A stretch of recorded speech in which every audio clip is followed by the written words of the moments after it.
This is Winnipeg Sports Talk Daily with Andrew Hustler Paterson and Michael Remis.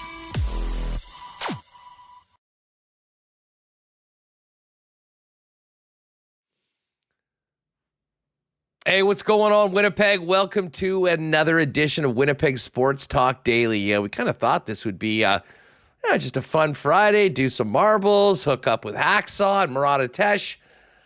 Well, things changed this morning because, to quote Michael Remis, we have a trade to announce. Yes, the Jets acquire Sean Monahan from the Montreal Canadiens. That will be the topic of the day, although it was a very, very busy day in the National Hockey League, morning in the National Hockey League. Some long-awaited news for hockey fans on Best Hockey and the LA Kings whacking Todd McClellan. So we'll get to all of this coming up. And a very special guest joining us today as well, none other than the one, the only Dennis Beyak. So we'll get Dennis's thoughts on Sean Monahan coming to Winnipeg, as well as how he's doing in the Jets season overall. Murat will join us for an in-depth conversation on what the Jets are getting and the price it was paid. Hacksaw pump on.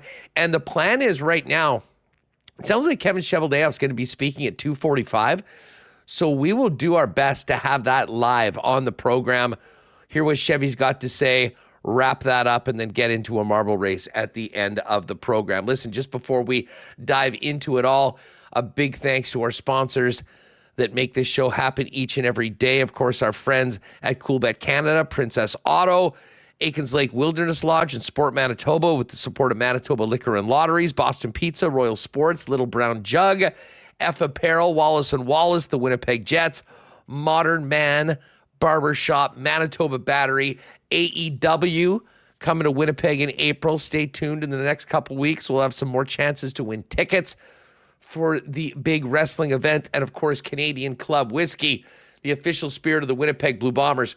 Quick note on Canadian Club. If you missed this yesterday, we are doing an event with the Winnipeg Whiskey Festival. It is a small group whiskey tasting event at the Manitoba Sports Hall of Fame on February 29th.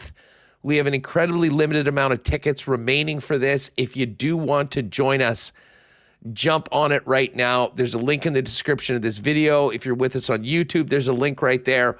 Or you can go to winnipegsportstalk.com, click on whiskey, and get your tickets right now. This is a very small group, 40 people, and we'd love to see you there. Tickets are $50. We'll have some experts coming in, taking us through the Canadian whiskeys, and we'll be watching the Winnipeg Jets on a massive screen in the Manitoba Sports Hall of Fame. Going to be a great night. Would love to see you join us.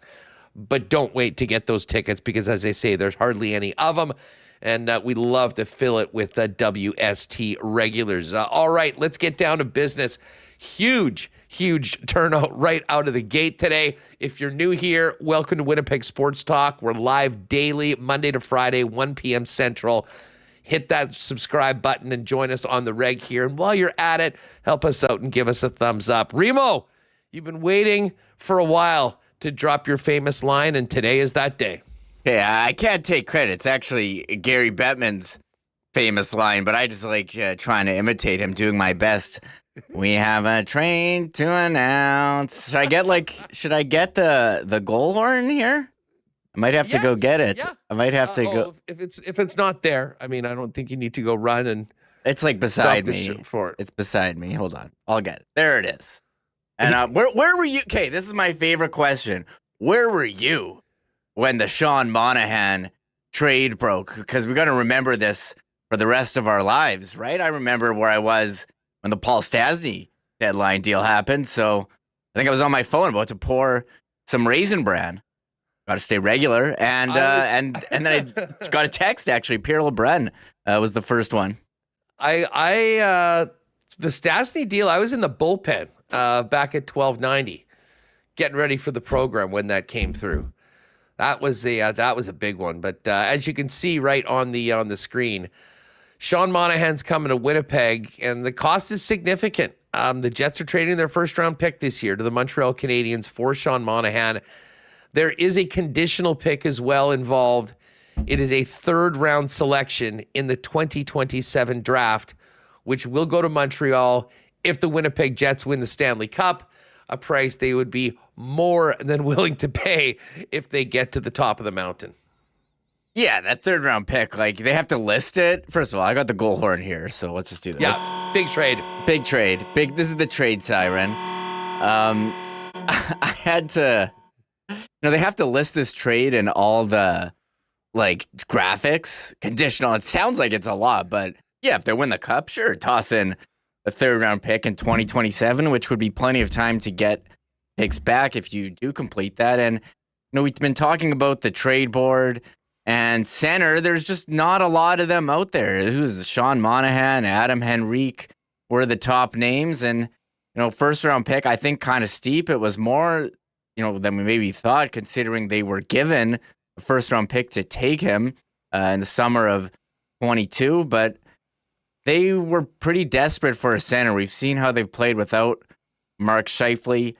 His face-off percentage, they're high on, very high, 55%. And they needed to act now. I don't know what this means, Mark Scheifele is going to be back game one after the break or not, but they knew they needed a center. Everyone knew. And a lot of teams also looking for center, like Colorado, maybe one, and there weren't a ton of them out there. And this is the price, so going to be a later pick, you think, and his salary's low, so maybe it opens the door for some more trades. Yeah, well, okay, there's a whole bunch of angles to this. First off, hand up, I'll take the L on this. I did not think the Habs were going to get a first-round pick for Sean Monahan. But that was last week. I think it was pretty clear with the price of a rental Elias Lindholm paid for by the Vancouver Canucks that this, particularly if you're talking about center help that could potentially play a second-line role, this was a seller's market. And I'll give credit to Frank Saravelli, and I'm not sure this was, from talking to Ken Hughes and Ken kind of getting what the price for Sean Monahan out there was, but it's a good bit of business for the Habs. I mean, they took on Monahan's contract from Calgary and received a first-round pick to take him, and now they're moving him on to the Winnipeg Jets, albeit at a much lower cap hit, and we'll talk about that in a second, and getting what projects to be a late first-round pick back. But for the Winnipeg Jets, listen, we're getting a guy that has really revitalized his career, having a real strong season with 13 goals and 22 assists for 35 points, which I think would put him second on the Winnipeg Jets right now.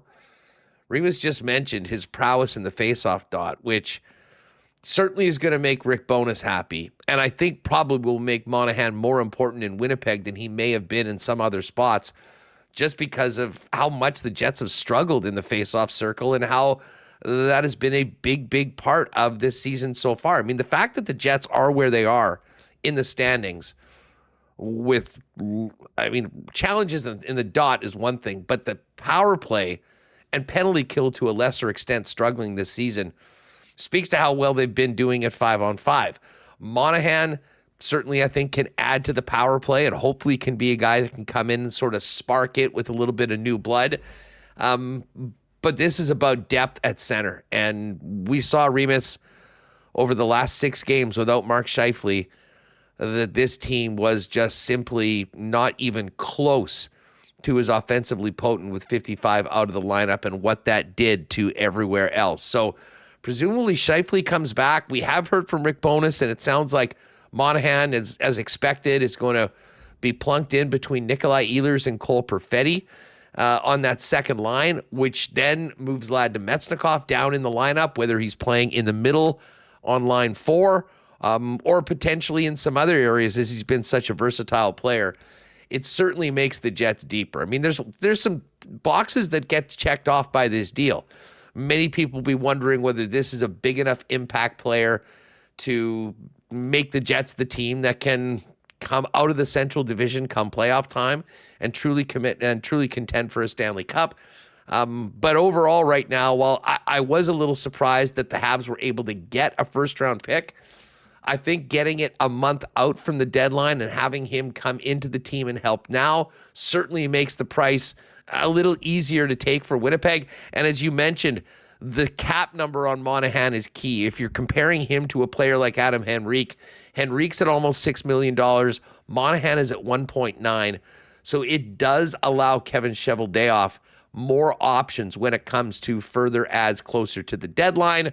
But at the same time, that first round pick that, was going to be dangled out in some deal has already gone to Montreal. Yeah, we're looking at the trade bait board, and they had Edmonton's first round pick, Vancouver's first round pick. I was surprised that Winnipeg's first round pick didn't make TSN's list. We figured it was going to be on there, and this is, maybe the first time since like the Kevin Hayes deal, they get a guy who's near the top of the trade bait board. And as you said, they needed a center. They've been struggling to score. The power play has struggled. He can definitely help in that area. So I think this is definitely a win for the Jets in terms of he's going to help them.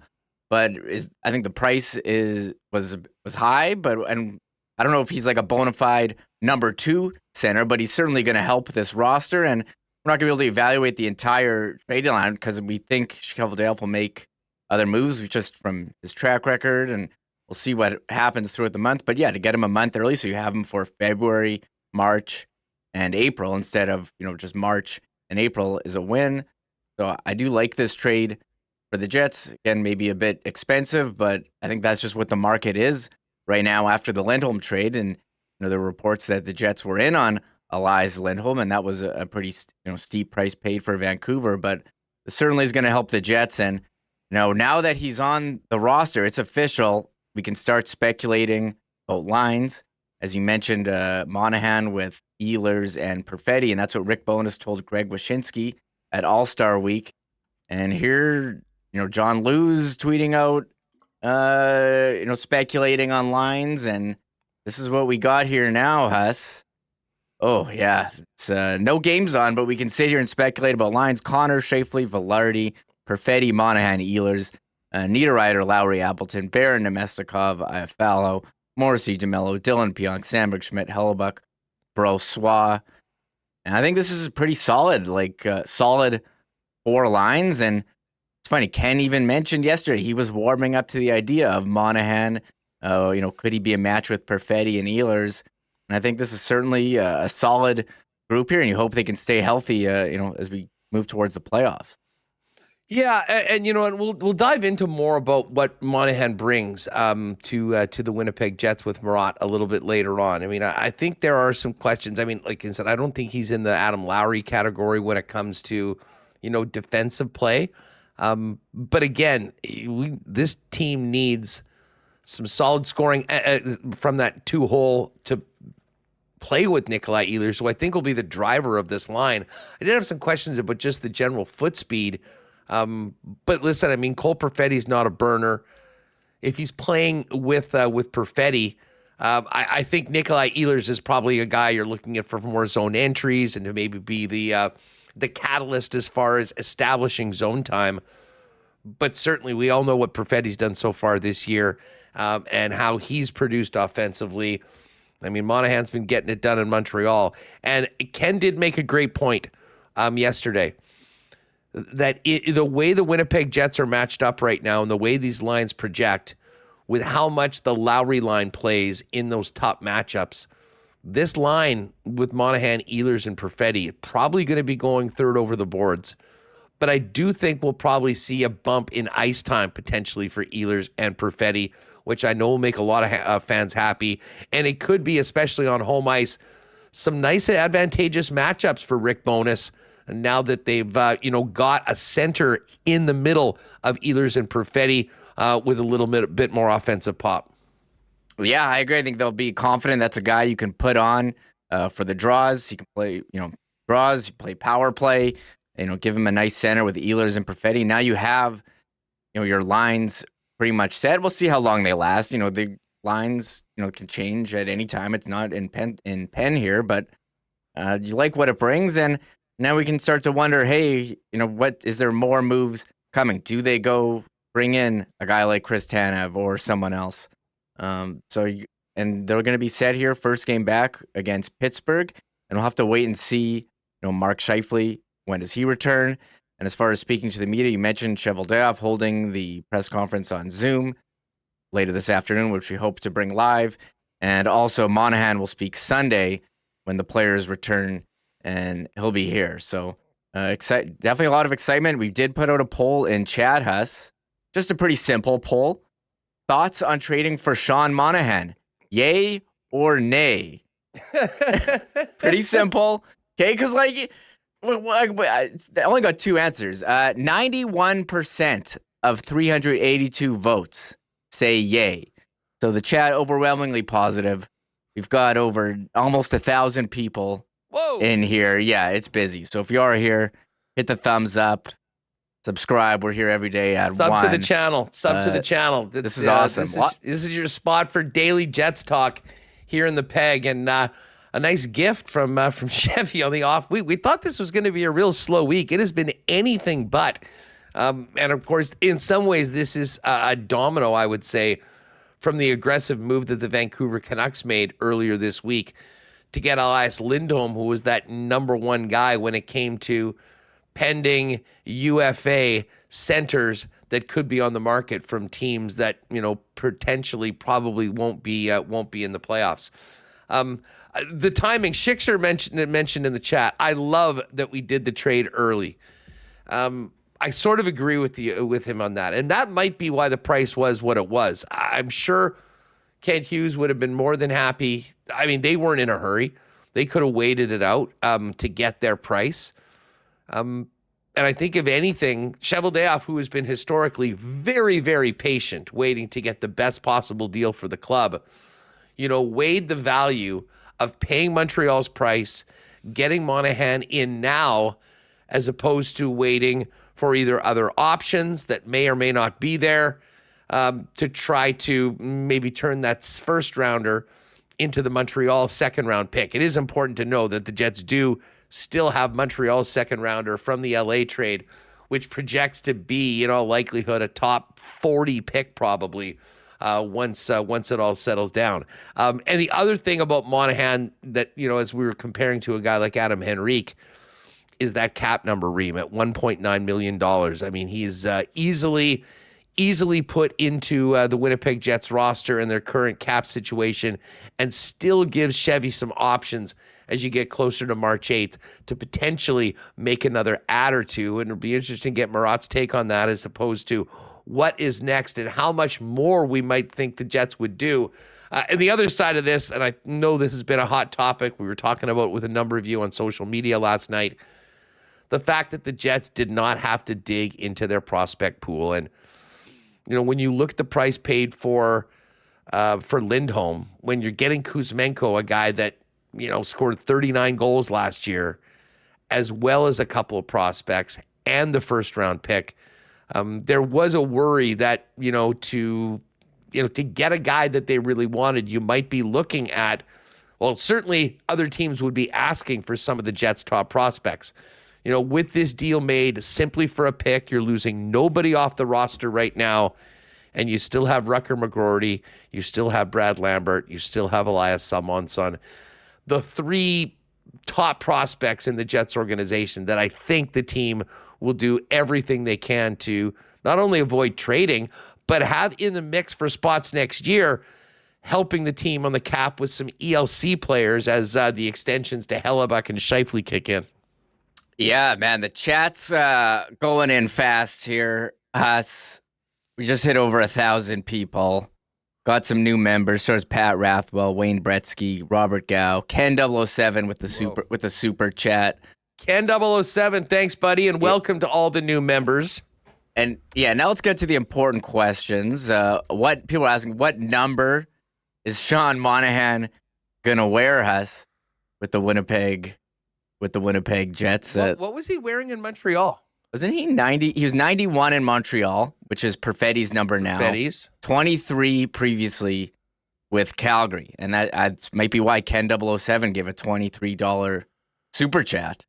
And the other question, I don't know if the Jets just hinted at his goal song by tweeting out Moni, the Billy Idol track, which I think would bring people to their feet for sure as a Winnipeg social banger. Yeah, for sure. I know some people were calling him Money Monahan and doing the Pink Floyd Money, but Moni, much better goal song as far as if you want people to sort of get into it in the building after the lamp goes on. Yeah, and again, I like what you bring up about the salary, the fact that he was low. I mean, Adam Henrique, for a guy who maybe gives you similar production, close to $6 million, and Montreal didn't retain any salary.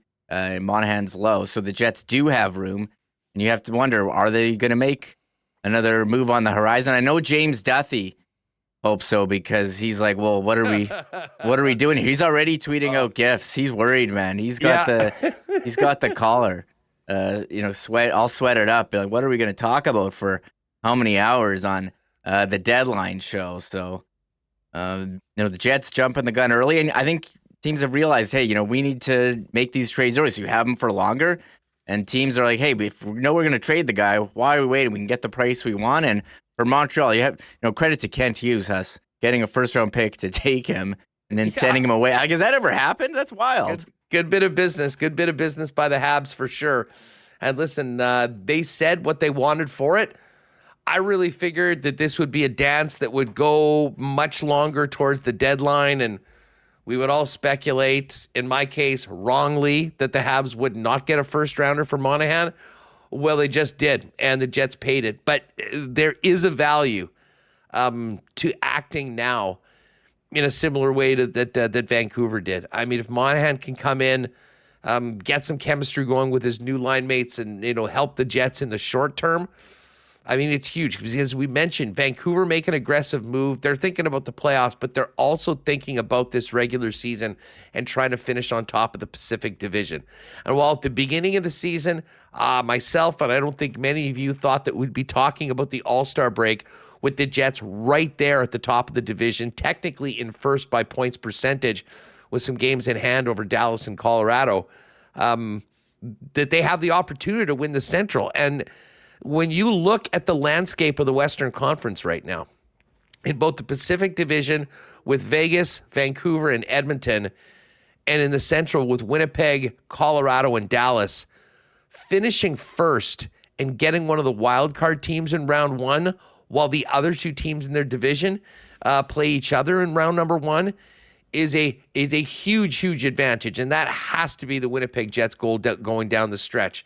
Get yourself a better matchup in round number one, and at the same time, let Colorado and Dallas beat the hell out of each other in a best of seven, and then have home ice in the final for the division to potentially move on to the conference finals. So, we have not always seen the Winnipeg Jets and Kevin Cheveldayoff be as aggressive this early. I think in this situation, particularly the way the landscape of this division looks right now, and coming off the Elias Lindholm trade, it made sense to do this right now and get Sean Monahan in on Sunday and have him get on hitting the road with the fellas when they head to Pittsburgh on Tuesday night.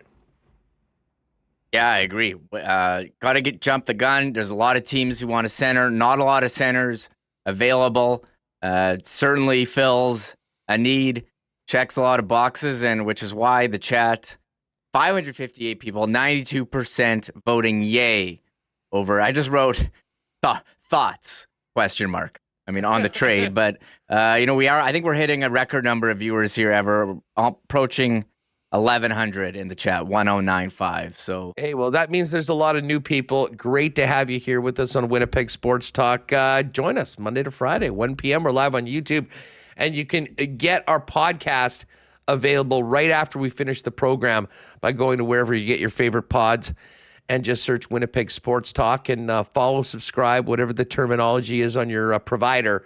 But most importantly, hit that subscribe button right here on YouTube and join us where the fun really happens with our chat. And speaking I know you did the poll very simply, but I'll put the obvious question for our Why Not question of the day for Not Autocorp at Waverly and McGillivray out to the chat. Your thoughts on the price paid for Sean Monahan, in particular, the first rounder? And does it change your opinion on giving up the pick for Monahan because of the timing of the deal right now, getting an extra month of Monahan services as opposed to waiting to the deadline? Why not question of the day? Give us in your chat and give us your thoughts in the chat, and we'll be paying attention to those throughout the afternoon. This is fun though, man, Remo. I the trades always bring them out. I did not think we'd have this sort of a crowd on Friday today. And yes, for all of you that are asking, does Monahan get a marble? Damn right he gets a marble. And for no folks, join us later on. We'll have Kevin Cheveldayoff live at 2:45 p.m. And afterwards, make sure to stick around. We have a very fun finale to the week every week here on WST with a marble race that we enjoy welcoming everyone in. And I know a couple winners are going to be picking up their hoodies after the show today. So I'll look forward to seeing them. Right off the bat, I mentioned that Whiskey Fest event. I saw Bart Oman picked up some tickets. I know Slobo grabbed 4. So we are right down to the final few. So if you want to join us on the 29th for Winnipeg Whiskey Festival, a special event with Winnipeg Sports Talk at the Manitoba Sports Hall of Fame, get the tickets now. There's a link in the description. There's a link at the top of the chat. And if you're listening to the podcast, hopefully there's still some tickets remaining. Go to winnipegsportstalk.com, click on whiskey for the Canadian Whiskey Masterclass, part of the Winnipeg Whiskey Festival hosted by Winnipeg Sports Talk. We'll be watching the Jets-Dallas game on a big screen. It's going to be a real fun night. So jump on those tickets while they last. I don't think we'll have any as we get into Monday's show. But certainly a lot of people here. If you like whiskey, you like hanging out, you like watching the Winnipeg Jets, it's going to be a real fun event down at the Manitoba Sports Hall of Fame. And a big shout out to our friends at Canadian Club, Canada's favorite Canadian whiskey, for their support of Winnipeg Sports Talk. We're going to have Dennis Beyak jump on right now. Got to give big thanks to our friends at Modern Man Barbershop. Fellas, if you need a cut, need to look good, pop down to one of their 8 locations in Winnipeg, conveniently located all around the city. And they got you covered with haircuts, beard shaping, shaves, color services, and more. You can book your look via modernmanbarber.com. Give them a follow on Instagram as well at Modern Man Barbershops. And a big shout out to our friends at Manitoba Battery. Of course, we know Donnie and the gang have been doing their thing with the best prices in town while you shop local on batteries of all sizes, all makes and models. Well, February's here, and later on this month, Manitoba Battery opening a second location in the south side of the city over on Dover Court.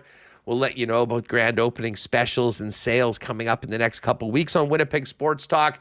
But in the meantime, for all your battery needs at the best prices with free delivery on any purchase over $60 anywhere inside the perimeter, go to manitobabattery.com or give them a call at 204-783-8787. And just before we bring in Beyak, don't forget, Jets start out on the road next week. But we'll see Sean Monahan's first game at home as a Winnipeg Jet on Saturday night against Sidney Crosby and the Pittsburgh Penguins, February 10th. Still a few tickets available for that game. Get to winnipegjets.com/tickets. Get tickets for the Penguins game on Saturday night, the Valentine's Day game against the Sharks, and of course the long-awaited rematch of the Minnesota Wild coming in on February 20th. It's all there for you at winnipegjets.com. And while you're at it, think about getting back into a package, which will get you playoff tickets as well. 4, 6, 8 game packages, or get back into season tickets heading into next year. They can help you with that at winnipegjets.com as well, and give the True North office a call. All right, Murat coming up from The Athletic to break down his thoughts on the acquisition of Sean Monahan. But what perfect timing. We were already going to talk to Dennis Beyak today about how he's doing in retirement. And we get a chance to talk about some big news, including the firing of Todd McClellan, international best on best coming, and of course the big news of the day, Sean Monahan. Let's welcome in the longtime voice of the Jets, Dennis Beyak, right now on WST. Dennis, it's great to have you on the program. How you doing?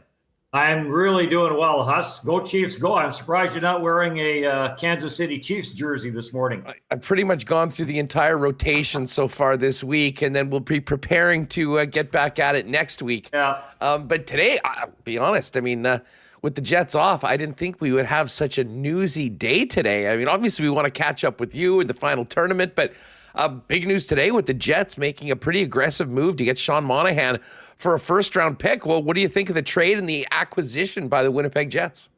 Well, the timing is really good. NHL may not think so. I'm not sure the NHL is fond of teams making trades during the All-Star break, but to take away some of the news and some of the headlines. But you know what? A good trade for the Winnipeg Jets. That second line center spot has been an area of rotation for them. They've looked at some different people there, and as much as Nemestikov has done a real good job in there, I think Sean Monahan comes in and brings some things that they need. Faceoffs have been an area of concern for the Winnipeg Jets. I think Monahan will help in that, and I think we saw the fresh start in Montreal for Sean Monahan was good for him. And I think he will look at this move to Winnipeg as a real good opportunity to join a real good team and to do some things. So a good trade for the Winnipeg Jets. They got the player, which is number one. We know that. And secondly, didn't have to give up a player in return. Yes, it's a first-round draft pick, which I know some people are going to say is going to be awful high, but it would have been a late first-round draft pick anyway. I think they have an early second-round pick, so you're probably only talking about a handful of difference in spots, and they fill a need that they needed. So a good trade. Yeah, and I think that, I have a feeling that in Chevy's mind, it was pretty clear what Montreal's price was, and if you're going to pay it, you may as well get the guy in for an extra month and, have the entire team build in together right out of the player break, hopefully with Mark Scheifele coming back as well. I mean, that extra month of Monahan, if it helps you stay on top of the Pacific or the Central Division, and there's a big advantage to being in first this year and letting Dallas and Colorado beat the hell out of each other in the first round if you can get to that point after 82. Well, with Lindholm gone, I think the interest in Sean Monahan was just simply going to go up over the next few weeks here.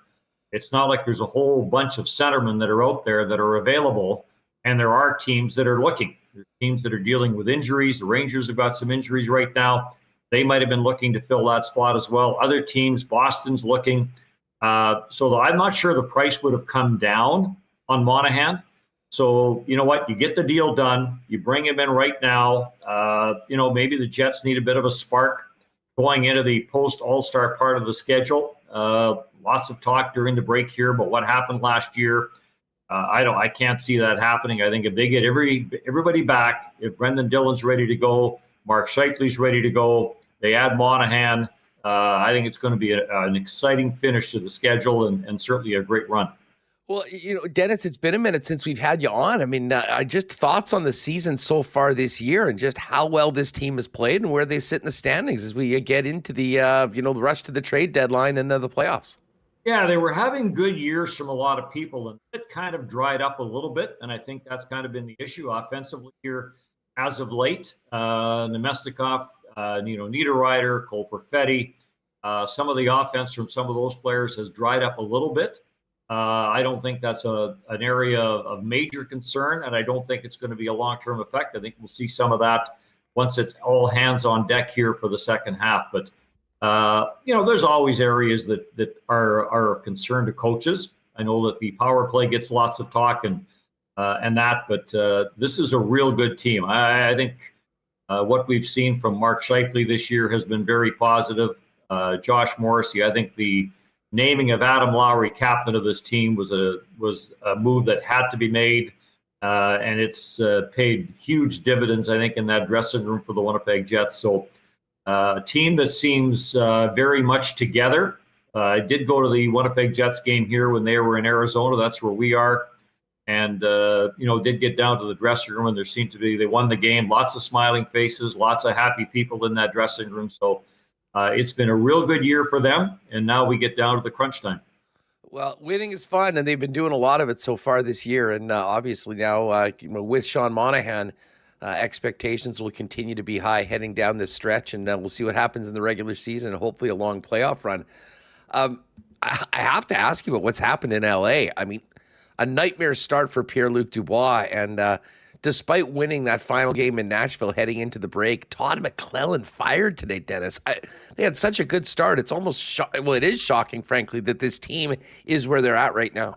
Well, and this one, hits a little home. Todd McLellan is a former Saskatoon Blade, good friend. I still keep in touch with Todd on a regular basis. So a little bit surprised, but that is the nature of today's business.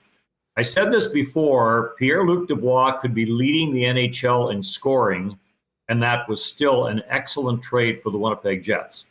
And it's been a bit of a struggle for Pierre-Luc Dubois in Los Angeles. Watched a game last week that went to overtime. He didn't see the ice in the last part of the third period. He didn't see the ice in overtime.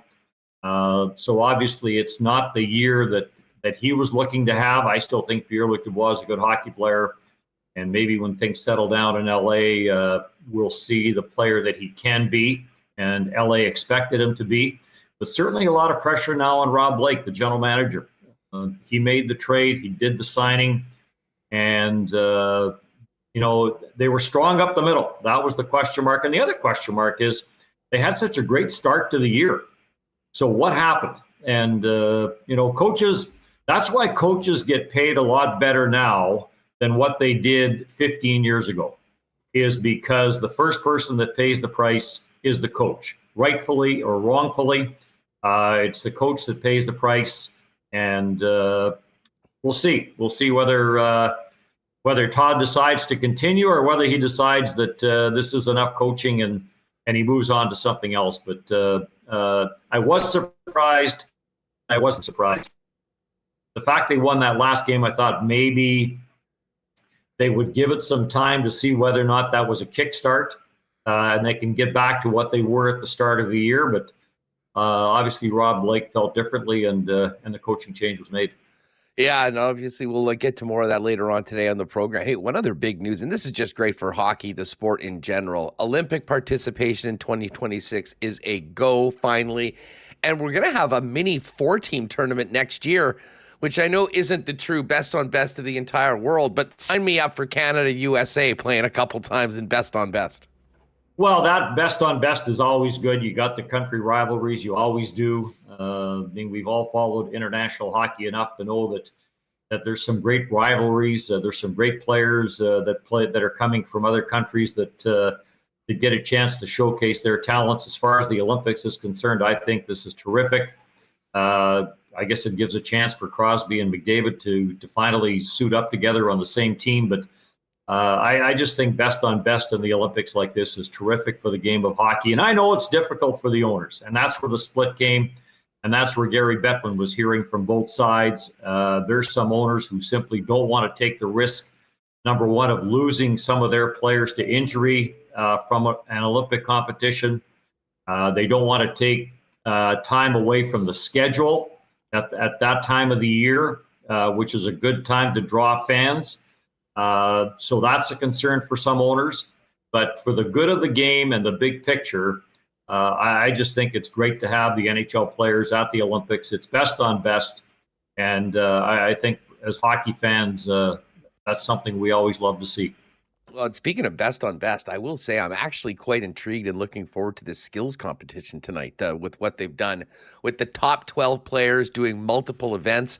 I kind of think they might be onto something, Dennis. And I mean, the game is the game. I don't know how you can make it better right now with where we're at, but Agreed. I have a feeling, and we'll find out tonight, that, listen, these guys are going for $1 million, but, to have the likes of McDavid and Matthews and Pasternak and Draisaitl, I mean, some of the top stars in the league doing a bunch of different events, I have a feeling this might completely revolutionize the skills portion, at least of the All-Star weekend. Well, and I would hope by the end of the weekend, there's a charity that is a benefactor of all this, that the player that wins the $1 million turns around, because the players that are competing, $1 million maybe doesn't seem that much to them. So maybe there's a charity that's the winner in all of this. You know what?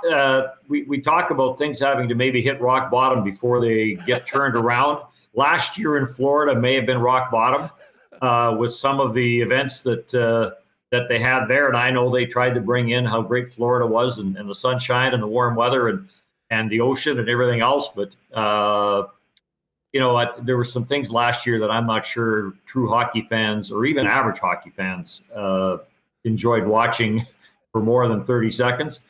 So yeah, the new format this year I think is great. It's the top players of the league, and I think it's great to have. I think this is the first time, I might be wrong, that Connor McDavid's been involved in the fastest skater competition. Exactly, I think he is. So I think it's great. You know what? I think it's good for the fans. The building's going to be sold out. It's good for them. It's good for television, and I just think big picture, it's good for the game. Dennis Beyak's with us on Winnipeg Sports Talk. Well, Dennis, I mean, away from the big news on a very newsy day, we wanted to catch up and see how you're doing. I mean, congratulations. Officially retired now after one more tournament overseas. We saw that great moment with you and Craig Button. We played it on the show. How was the final run, and have you missed the microphone over the last month or so? No, I haven't. You know what? I had the breaks, so maybe eventually it'll sink in, and I will miss it. I'm not sure. I miss the people. You know what? That's who you miss. That's what I miss about Winnipeg when I was done there. You miss sitting at practice and BSing about hockey with the guys and the people you work with and all of that. But it was. I didn't know what to expect in that last tournament. And you try to get it to people to keep it low key, but basically they tell you just stay out of it. Whatever's going to happen is going to happen. And it really was special. There's a couple of gals at TSN, Arden and Aislinn Deutsch Flynn, they're sisters, and they came up with the idea of a jersey, Winnipeg Jets jersey. So on the front of it is the Jets logo with the laces that say from Flin Flon to Gothenburg, Sweden. And on the back of it has all the logos of the teams that I was involved with in the Western Hockey League and the National Hockey League. Original logos on the back of the jersey. So it's really a unique idea. It's really special. But they didn't have the initial Flin Flon Bombers logo. So the Bombers internally put it out. Is anybody willing to part with a jersey or a logo from the early 70s? And Wayne Bray, who was a defenseman when I was there, and that's where it started for me. So that's what makes this kind of special. I've said this before. You always know there's going to be a last game. You never know if there's going to be a first game. And my first game was in Flin Flon, and so they put it out internally, and that's where the jersey came from. And they made the decision that between the second and third period of that game, there was going to be this presentation, and it was special. There's no other way to put it. I've been around Craig Button for years, going all the way back to when he was scouting. I was a general manager in the Western Hockey League. He played a part in us getting Brian Boucher to Tri-Cities. So Craig and I go back a long time, and we've done a lot of World Juniors together, and to have him part of that was good. And so I've kind of had the three. I had the NHL one, the last game against Seattle with the Winnipeg Jets, which was great. Last World Championship game was in Riga, Latvia. Sweden and Latvia. Riga pulls off the big upset. The building is absolutely electric. There's 15,000 people outside the building. And then the World Junior here that just finished. So, you know what? I've been blessed to be around a lot of good people for a long time, and to have it end this way was good. Now that you don't have to be at the rink every day, and obviously having some fun elsewhere, I'm sure you're still paying attention to the league, and I'd imagine the Jets too with the season that they're having. Well, the Jets for sure. I watch probably 90% of the games. The only ones that I maybe do miss are the afternoon games when Bev and I are out golfing or something, and we may miss the odd afternoon game. But the evening games I watch. I don't want to be the guy that watches hockey every night from when the games start until the games end. I might become that in a couple of years. I'm not sure. But right now I watch the Winnipeg Jets games, and then I'll sit around and look at scores. And if there's a game that's tied 3-3 between Colorado and Dallas, or Vegas and the Rangers, whoever, if it's tied 3-3 in the third period, I'll flip over to that game and watch the end of that and see how they end up. But there is other games that I'll watch from start to finish. But certainly I've followed the Winnipeg Jets, and Part of it, Dan and Kevin, like, I enjoy watching them with John and on the broadcast, but the people involved. I wasn't there when Rick Bowness was there with the Jets, but I certainly have known Rick over the years.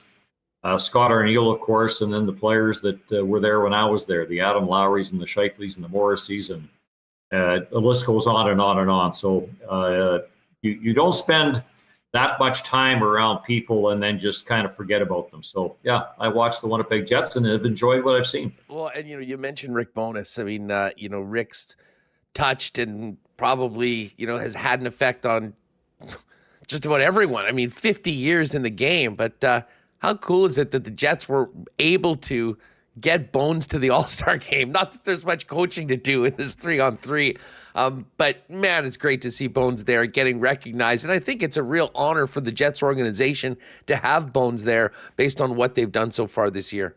Well, there's a connection there. And after Dallas, I don't know if Rick would have gone back to coaching had the offer not come from Winnipeg. I think there was some ties there going back to when he was much younger, and he came back, and then last year was last year. What happened and what he said at the end of the year, and I think it's a credit to everybody involved how they all got over that. I mean, there was people at the end of last year that said there's no way that Rick Bowness can come back and coach this group. Well, not only did he come back and coach this group, he has them sitting in a real good spot in the Western Conference and earned going to the All-Star game. So good for him, good for the players that are there, and good for the players, as you mentioned, us that worked hard the first half of the year to get their coach to the All-Star game. So good for him. You know what? He'll enjoy it. I'm not sure how much coaching is involved in the All-Star game. I think you just kind of stand back there and pick the guys that you send out there and let them go. But I don't think there's a lot of X's and O's and that sort of thing. So I hope that he and his family enjoy it and a nice reward for him because he's been such a key part of the game for so many years. Yeah, obviously we'll see Rick in the event and both Kyle Connor and Connor Hellebuck taking part in the skills competition and the All-Star game tomorrow representing the Winnipeg Jets. I do want to double back to something that you mentioned. We were talking about Sean Monahan and the team right now, and that's Captain Adam Lowry. And you've been around Adam for a long, long time, and we talked about, the difficult decision when you have players like Josh Morrissey, who probably were very capable of doing that. But, I mean, just give us your thoughts on what you've seen from Adam Lowry as a captain and a leader and how much that has helped the Winnipeg Jets, throughout the lineup. Well, going back to when Adam first joined the Winnipeg Jets, it didn't take long for us to realize, and by us I mean media, TSN, and everybody else, that Adam Lowry was a stand-up kind of person. He was one of those guys that if the team was down 3 after the period, and some players would say, I'm not doing the post-period interview, Adam Lowry never said no. And not only did Adam Lowry come out and do the interview, Adam Lowry gave you a real good explanation of what happened in that period that got them down 3-0 or up 3-0, whatever the case was. You also found out very quickly that if there was something you really needed a good explanation on about how do you play against this guy, how do you do this, Adam Lowry was a guy you went to, and he had all the time in the world for you and would explain and answer every question that you had. So it didn't take us long to realize the character that Adam Lowry was. And then I think as he matured, I know there was this talk about you can't have a third-line center be your captain. Well, I think the number one job of a captain is in the dressing room. And from what I understand, when Adam Lowry walks into the room now, it starts a conversation amongst the leaders and amongst all the players who have something to say if things aren't going good or if things are going good. You don't just look at captains when things aren't going good. Even when things are going good, you look at your leaders and your captain. So I think it was a great choice. I think he was the perfect man for the job, and so far the early returns have been real good. Well, and looking back to, while you were here, listen, teams are different year by year, but I think we can all agree the dressing room was very different. But Adam Lowry, throughout that time, in a lot of ways, Dennis, really seemed to be the bridge, if you will, from the more veteran, established players, the leadership, to many of the younger, less established players. And he was playing a very important role in the room for a long time, even before getting this nod. But in a way, it's sort of been a natural progression, I would suggest, for Adam to be the guy wearing the C right now. Well, it has been. And that's natural. That doesn't just happen in sports. It happens in life. You have an age difference. I mean, Andrew Ladd, Dustin Byfuglien, Blake Wheeler, Brian Little, they were one era. Then the young guys started to come up. And the older players don't know the young players. The young players are maybe intimidated by some of the older players who have been around the National Hockey League for a long time. So then over the years, you see the change. And Adam Lowry was one of those guys. I mean, a lot of this goes back to him being around dressing rooms with his dad, Dave, who was a great character player in the National Hockey League. So a lot of that rubbed off. But Adam Lowry has been around NHL dressing rooms for a long time with his dad. So he understands what a room should look like, what it should be. So he had this idea of when he got named captain, this is how I see this running.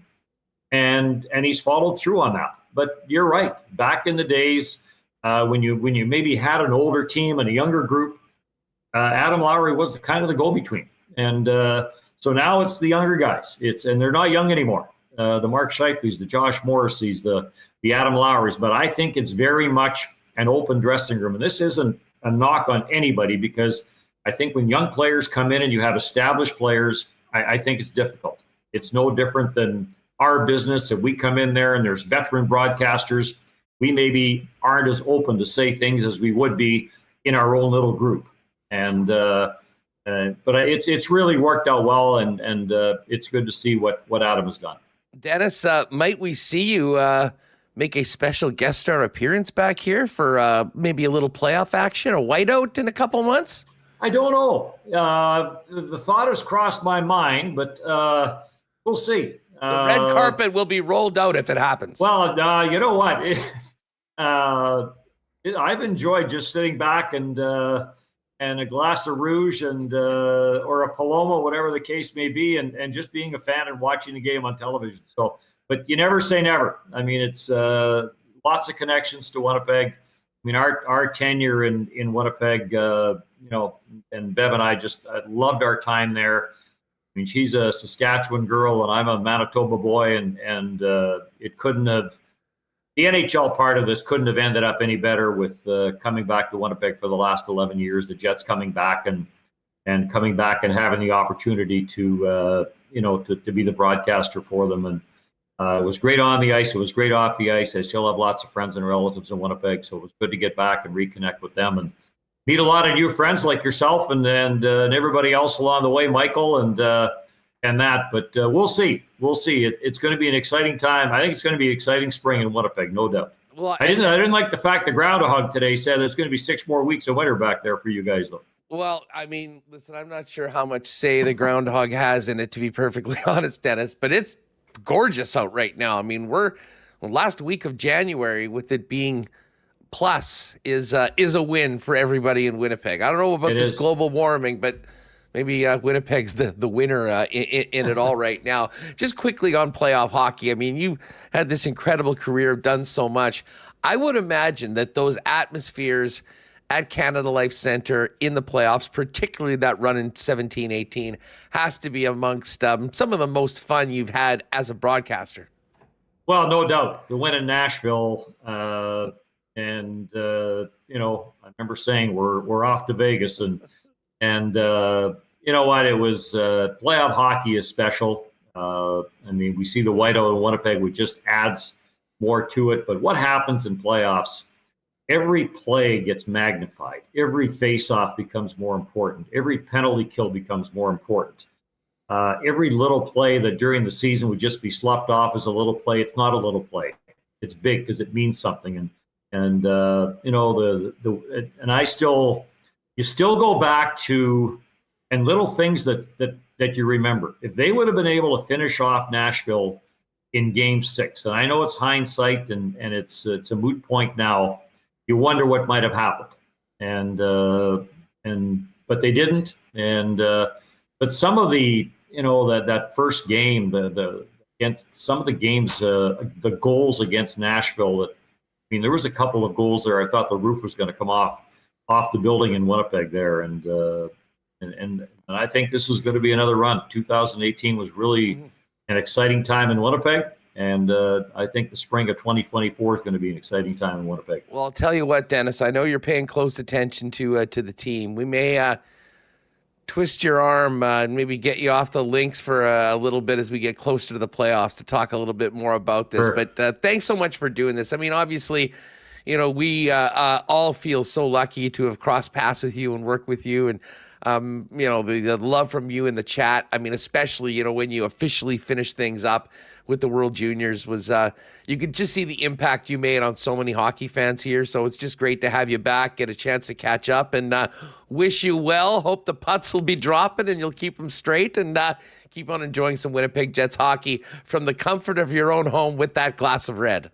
And the putting needs some work. Huss, good job by you, because times change and things change in this business, and you were part of that change in Winnipeg, and you grabbed onto something here, and you and Michael have done a real good job with this. It's something that I think Winnipeg really appreciates, something that the city needed.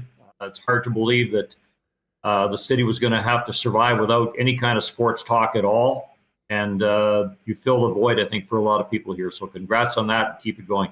We greatly appreciate it, Dennis. Listen, have a great one. Enjoy the festivities this weekend. If you're tuning in to any of the All-Stars, as I say, I think the skills will be worth it. Yeah. And we'll catch up again maybe towards the playoffs. But continued success. All the best to Bev, and thanks for jumping on. It's always a treat for Jet fans to catch up with you. Thanks, guys. Be well. Man, what a treat to have Dennis on anytime, but especially today, with so many things happening in regards to the Winnipeg Jets, as well as hockey in general. Again, we touched on a little bit with Dennis, but Todd McClellan getting the pink slip in LA today. And if we have time, we'll get to this with Murat. We'll certainly be kicking this around over the coming weeks, but Best on Best hockey is back. Looking forward to that Four Nations tournament next year, but mostly getting our best against the world's best coming up in the next two Olympics. Great stuff with Dennis Beyak. We're going to get right back into the Monahan conversation with Murat of The Athletic in just a minute. Of course, the big Bomber news yesterday was the official signing and hearing from Chris Streveler. Going to be having plenty here on Winnipeg Sports Talk pertaining to CFL free agency next week, so make sure to join us. Of course, all of our Bomber reports are brought to you by the proud new sponsor of the home of the Bombers, Princess Auto. Looking forward to getting out to Princess Auto Stadium next year and seeing the blue and gold. Of course, Princess Auto, proud sponsors of all of our local sports teams and Winnipeg Sports Talk. And, of course, the place where you'll find the best deals on the most unique assortment of tools and equipment around. Everything you need to complete the projects on your list or start something new is at Princess Auto. Pop by and visit them at one of two Winnipeg locations, Panet Road, Portage Avenue West, or shop online 24/7, 365. Proudly headquartered right here in the Peg, Princess Auto. Speaking of doing great things in Winnipeg for a long time, our friends at Wallace & Wallace have been the fencing and overhead door experts in town for just about 80 years, since 1946. You've seen their fences and trucks all over the city. What you might not know is that they are the leaders in overhead garage doors, as the Clopay dealer in Manitoba with the largest selection of overhead doors for your home. But right now, as we get through this winter, as nice as it is right now, winter is the time that puts the most stress on your garage door. The right time to prevent downtime this winter is now. Give Wallace & Wallace a call to arrange your maintenance and service call today for residential and commercial overhead door sales and service. There's only one name or two you need to know. That is Wallace & Wallace. And hey, guys, if you're looking at the closet and realize you maybe need to up your menswear game, the only one place you need to go is F Apparel. I know our boy Connor's going to get down there this afternoon and get measured up for some new duds. F has it all for you guys, including custom suits made to fit, starting at just $400, along with chinos, golf pants, custom shirts, both tucked and untucked styles, and an incredible selection of menswear accessories. If you're getting married this year, tying the knot, or maybe in a wedding party, make sure to talk to the fellas at F about a 15% discount when the wedding party gets their suits at F Apparel. Pop by and see them, 190 Smith Street downtown, just a 9-iron away from the rink. And of course, you can also find out more online and make an appointment at that's EPHapparel.com. And just as we bring in Murat, we've been talking a little baseball this week with the new manager of the Gold Eyes. It's feeling a little springy, but we're looking forward to summer. When the hockey season's over and we get out on the water, there's time for fishing. And when you think fishing in Manitoba, there's nothing like the Aitken's Lake experience. Already counting down the days to get back out there this year. If you're looking for an incredible fly-in fishing experience for friends, family, or business, or a corporate trip, there's nothing like Aitken's Lake. You can be on the water in less than 2 hours from the city of Winnipeg. And as great as the fishing is, the hospitality of the Terren family and the Aitken's Lake team is even better. Find out more about availability for this year's fishing season at Aitken's Lake right now online at aikenslake.com. All right, we've got a lot to get to. Big trade today. Winnipeg Jets acquiring Sean Monahan. We have over 1,100 people live in the chat right now. Jet fans want to hear from Murat, and he joins us now. Murat, great to have you on the program today, and perfect time. We've got a lot to talk about. Yeah, great to be here. No shortage of news, and I'm actually spending the break in LA where a coach was just fired, and of course Winnipeg acquired Sean Monahan. So yeah, happy to get to all of it. Yeah, I mean, we'll maybe get to the LA situation in the world, but I mean, let's start with Monahan. I mean, what were your first reaction when you heard the Jets acquired Monahan, as well as the price that Kevin Cheveldayoff paid to shore up their center position? So I have outgoing texts in my phone going back 2 weeks and a couple of days to multiple people, agents, friends, but people around the NHL, basically asking, can you think of a better fit for the Winnipeg Jets than Sean Monahan? Can you think of a Sean Monahan type fit that checks all of those same boxes for the Jets that isn't Sean Monahan? Is there a better version of that available? Is there a different version of that available? And so when Winnipeg actually pulled the trigger and closed the deal on him, I thought to myself, well, hey, they were shopping for a Sean Monahan type. Of course it's him. I can say with confidence he's a player that the Jets have liked for a long time. That is one of those situations where he's been on the radar for a minute. I know he got hurt heading into the trade deadline last year. That may have had an effect. The other thing, though, in addition to the idea that this is a player that they've wanted for some time, is this is not Paul Stastny. This is not a star-level player. This is maybe not even Winnipeg's second-line center that they acquired. You consider how Winnipeg runs things. Sean Monahan is going to be a secondary scoring line center with Cole Perfetti and Nikolai Ehlers. With Adam Lowry doing so much heavy lifting for Rick Bowness, you can think of it as almost a middle six acquisition, a third-line center on a lot of nights. And if you do keep your expectations in check in that regard, I think he's a great fit for Winnipeg. I mean, I'm sort of with you. I mean, he certainly does tick off a couple of the boxes, and we know Rick Bowness is going to love his prowess in the faceoff circle, and he's been scoring. And I get the hope certainly would be, Murat, is that Sean Monahan can help improve the fortunes of the Winnipeg Jets power play, which has been a big topic this year. Despite the 30 wins the team has put up, the special teams performance just has not been there so far. How are you feeling about Monahan's ability to add some life to a power play that has struggled?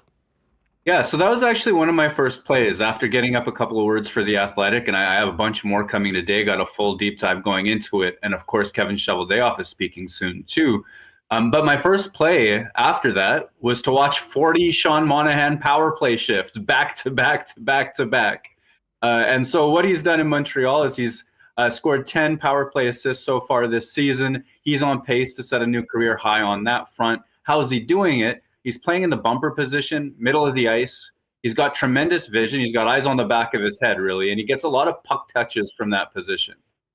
I'm not sure if the player who plays that position is going to necessarily be able to single-handedly reroute the Winnipeg Jets' fortunes. I think that Winnipeg's power play struggles more to an overall lack of movement than it does a sense of the personnel not being good enough. Like, are you kidding me? Mark Scheifele's not good enough to quarterback an elite power play. Yes, he is. But I think that the way that they've run things has been a challenge. So I'm not saying he comes in and immediately fixes that.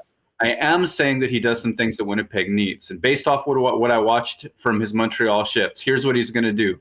He's going to play the bumper position in the middle of the ice, likely on Winnipeg's top power play. He's going to move his feet slightly. He's going to be in motion within that role. He's going to open up lanes that way. And he's going to have his head on a swivel. He's going to make smart passes, quick decisions, and move that puck into dangerous positions from that spot. Is that a single-handed power play turnaround? No. But I think it's going to be good performance at a spot that Winnipeg has a job opening. How important is the face-off circle in this deal? I mean, it depends on what lens you want to wear. Rick Bowness, NHL coaches, the memory of so many big plays decided off of face-off wins, believe me, that matters. And Winnipeg has talked about face-offs a lot. Rick Bowness values face-offs a lot.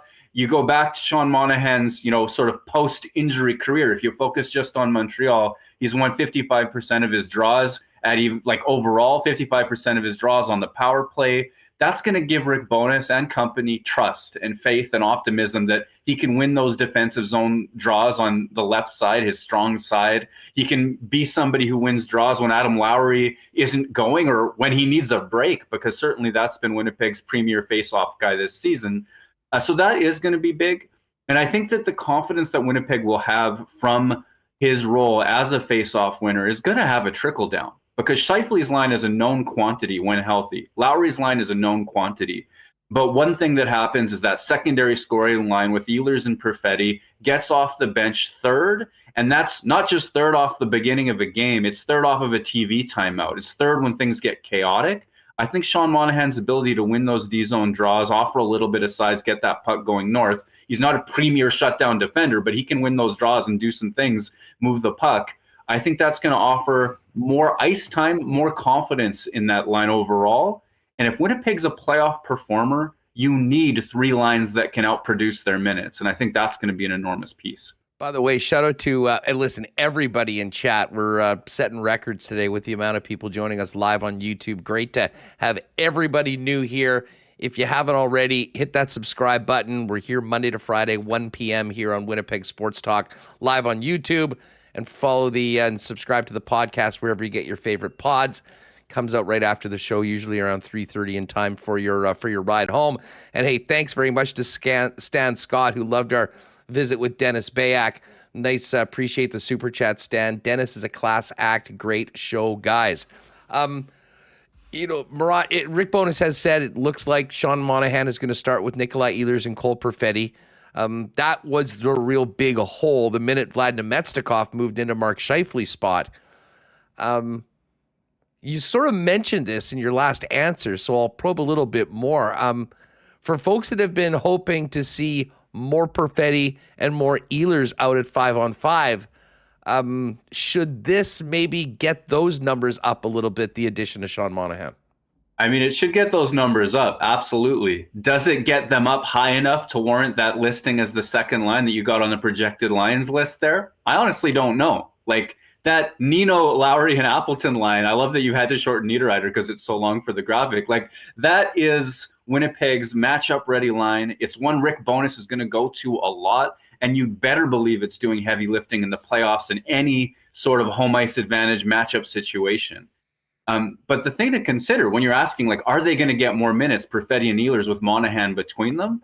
Consider that Perfetti is playing less this season than last. Like, given his increase in experience, given his increase in offensive ability, the way that the game has slowed down for him, the reason is that Pierre-Luc Dubois is gone, and you don't have a big centerman down the middle that the coaching staff trusts to sort of insulate the young guy. Monahan is that. He'll win more of his draws as well. And certainly give you a more consistent effort each night, even though his top end isn't as high as Dubois is going to be. And I think that alone is going to have a boost to those guys' minutes. I also think Nemesnikov's role isn't done. There's going to be a shift somewhere down the line where Nemesnikov steps in, plays that left wing role beside Monahan and Ehlers when the coaching staff isn't ready to trust the young guy. There's so many angles to this deal and what it does to the Jets going forward. it's also interesting about the timing of it. Let's back up to earlier this week. Thoughts on the price that Vancouver paid to get Elias Lindholm and how much that might have tied into Cheveldayoff realizing that this is the cost we're going to have to pay to get a guy like Monahan. He's the guy we want, and doing it now. Yeah, I mean, head to theathletic.com and read Julian McKenzie and Thomas Drance's amazing behind the trade story on Elias Lindholm. I mean, the timeline of that, the acceleration from Sunday throughout the week, the texts and phone calls from airplanes and vacation spots and all of that, and then compare it to what Winnipeg was up to this week. Compare it to the Declan Chisholm waiving and then no player gets called up. Compare it to the fact that Montreal was optimistic about a first-round pick, but no team was really ready to pay that price until Lindholm was off the market. So that trade for me does a lot of things. One, it takes the grade A, like the star caliber center off the market, and it makes everybody pivot to Montreal, Winnipeg included, as far as I see it. And so whether Winnipeg ever felt it was in on Lindholm or close to Lindholm or what have you, I can't say. But I can say with confidence that shifted the approach to Monahan, who, like I say, is a player that Winnipeg has liked for a long time. What it let Montreal do was say, you know what, our own second-round pick that you got in that Pierre-Luc Dubois trade, no, that's not good enough. No, it's just a 10-pick difference. You're going to have a late first-round pick that you're giving us for this versus an early second-round pick that Montreal's second is going to be. But once everybody pivots to Monahan on a relatively thin center market, it increases the price that Montreal can ask for rightfully, and it increases the urgency for Winnipeg to make sure that it gets out in front of it. Because at the end of this, Huss, this is what it is for me. In seasons where Winnipeg has been a legit contender, for me, that's 2018 and 2019 only. The rest is window dressing. Those 2 years were legitimate contention years. Winnipeg went out and swung. Paul Stastny, Kevin Hayes, those were the centerpieces of those 2 years. This early acquisition, being willing to pay a first-round pick for it, have a little cap space left over. What the indication is that the Jets believe in themselves this year and they're willing to go for it. Well, I think that there is really some value in doing it now as opposed to waiting to the deadline. In that we know how patient Kevin Cheveldayoff can be. I mean, he's done it over and over again, waiting and waiting and waiting, and then making his move. But with the landscape of this division, in the West, to be honest, and I can say the same thing about Vancouver, with the opportunity to potentially finish first in the division, getting the help now as opposed to waiting for a month, I think has some real value as well. Because the bottom line is, we can get into LA in a minute, with where that team is, as well as the other teams that are vying for wild cards. I mean, in my opinion, there's a significant gap between Edmonton, Vancouver, Vegas, Winnipeg, Colorado, Dallas, to those teams that are going to be in the wild card spot. So by winning the division, not only do you get home ice and an opponent that should be a better matchup, teams like Colorado and Dallas will beat the hell out of each other for that first round of the playoffs, and then you've got home ice. Like, I think this is also the aggressiveness of the timing has to do with what's at stake for the final 35-odd games once play gets going in on Tuesday. Yeah, that, and you can also sell me on the idea that the longer run at forming that fit that Monahan has with the club, the better Winnipeg's odds of having success and him finding chemistry with Ehlers and Perfetti and whoever he ends up playing with there and on the power play. I think there's something to be said about that. And your point about the standings is also true. You know, people might have bristled when I called 2019 a contention year. It was a first-round exit year. Well, part of that was crumbling down the stretch and having to play against the St. Louis Blues in the first round of the Stanley Cup playoffs on their way to the Cup. You don't want to risk that kind of misstep, I think, in a season like this. And cementing Winnipeg's roster, giving themselves an option this early is a big thing for me. But I also think that the market has so much to do with it. If I go to the comment section at The Athletic or on Twitter, who do I get asked about? It's players like Boone Jenner, who Columbus is not in a hurry to move their captain. One of the few things that has gone right for them this year. Casey Middlestat, who Buffalo has spent years watching the development path of. They're not in a hurry to get rid of him. One of the bright spots in a season like this. Adam Henrique, 10-team no-trade clause. little bit of a soft spot for the New York area after New Jersey life for so long for him. Like, you go down the list, and I think it's vital that Winnipeg gets a player that it feels like can be a fit for them, lest the other players end up either not on the market at all or go to other places. This is one of those situations where getting in front of it, I think, was necessary if they were going to make the move at all. Well, and another thing, when you're comparing him to a couple of those other players, and let's just take out Adam Henrique, because he's a guy that we've kicked around quite a bit. There's a big difference in how much they make. Henrique, I believe, is 5'6" or 5'7", like over $5.5 million a year. Monahan comes in. Montreal's not taking any of the salary, but he's at 1.9. Give us the impact, the cap impact of acquiring Monahan, and, you know, considering they've already traded their first round pick, but there still are other assets if they wanted to continue to make moves. What is Kevin Cheveldayoff still able to do based on the current roster now that Monahan is in Winnipeg? Well, as of right this minute, the Jets are projected to have roughly $3.3 million of deadline day cap space. So being able to add roughly $3.3 million worth of contracts. And that in and of itself, you know, at first glance is tremendous. It gives the option of quality players. If there are proper expensive players, I can't remember Chris Tanev's contract off the hop or what have you. If there are players 4 or 5.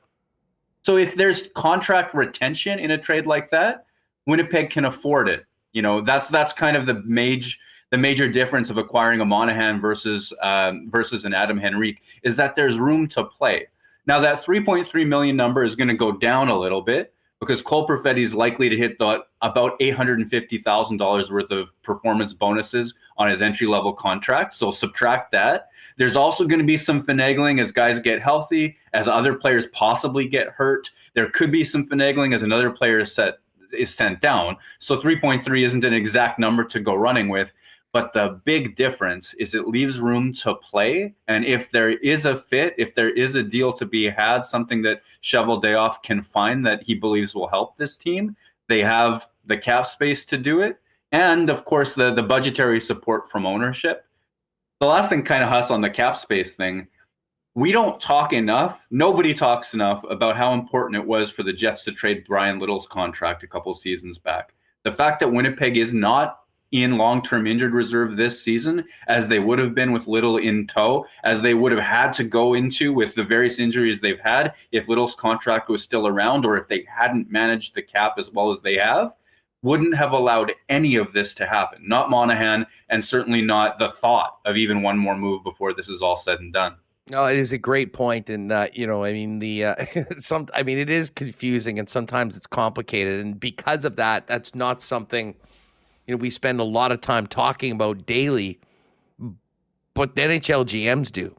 And every single deal right now is so intertwined with what you were able to add and have on your roster. And, you know, the Calgary-Vancouver trade, it was interesting in one way in that, you know, you got Lindholm, was getting a pretty good deal. You're getting a player that scored 39 goals last year, but who also makes $5.5 million. I mean, the ability to get that money off the cap to allow Lindholm was also a big part of the deal. And I think added into, at least on the surface, the very large package that Vancouver had to pony up to get Lindholm there.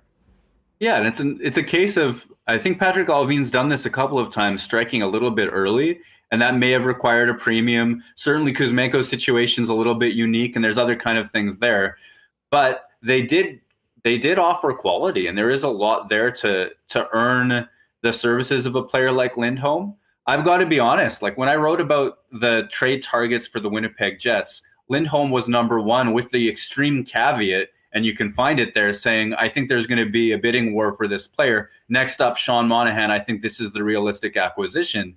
I didn't know that it was going to be Vancouver. I really had no hunch, and it's interesting to me how confident that team is in trying to consolidate the start that it's had. You know, Canada's cooking this year, and it's fun to watch. Like I really genuinely enjoy this. Well, and I mean, we've talked a little bit about the potential for some pretty juicy all-Canadian matchups in the playoffs. I mean, Edmonton and Vancouver in the Pacific Division, and if the Jets can somehow find their way out of the Central Division, there absolutely is the potential of an all-Canadian conference final, which would guarantee a Canadian team in the NHL. And the happiest people would be in those tall buildings in Toronto that work for Rogers Sportsnet. Yeah, I mean, numbers, big numbers, big numbers. I've said this before, right? Like, we all pretend that I don't know if we all pretend, but like there's this idea that we're all perfectly objective robots. And certainly I try to do the analysis that way. But I do not shy away from the fact that I want the people who read my stuff to be happy. Like, I couldn't be happier if everybody in this chat, these 1,100 people, these Jets fans tuning in who are excited to see what happens this season, if you get exactly what you want, I will be thrilled. Like, that's joy. Well, that there seems to be a lot of it so far. Like, I will, by the way, 1,200 now. Welcome to everybody new. Hit that subscribe button. I've said that a couple times, but it is great to see so many people popping in, hanging out with us today, as we do every day live at 1 p.m. for a couple hours, Monday to Friday, here on our YouTube channel. And of course, you can check out the podcast wherever you get your favorite pods.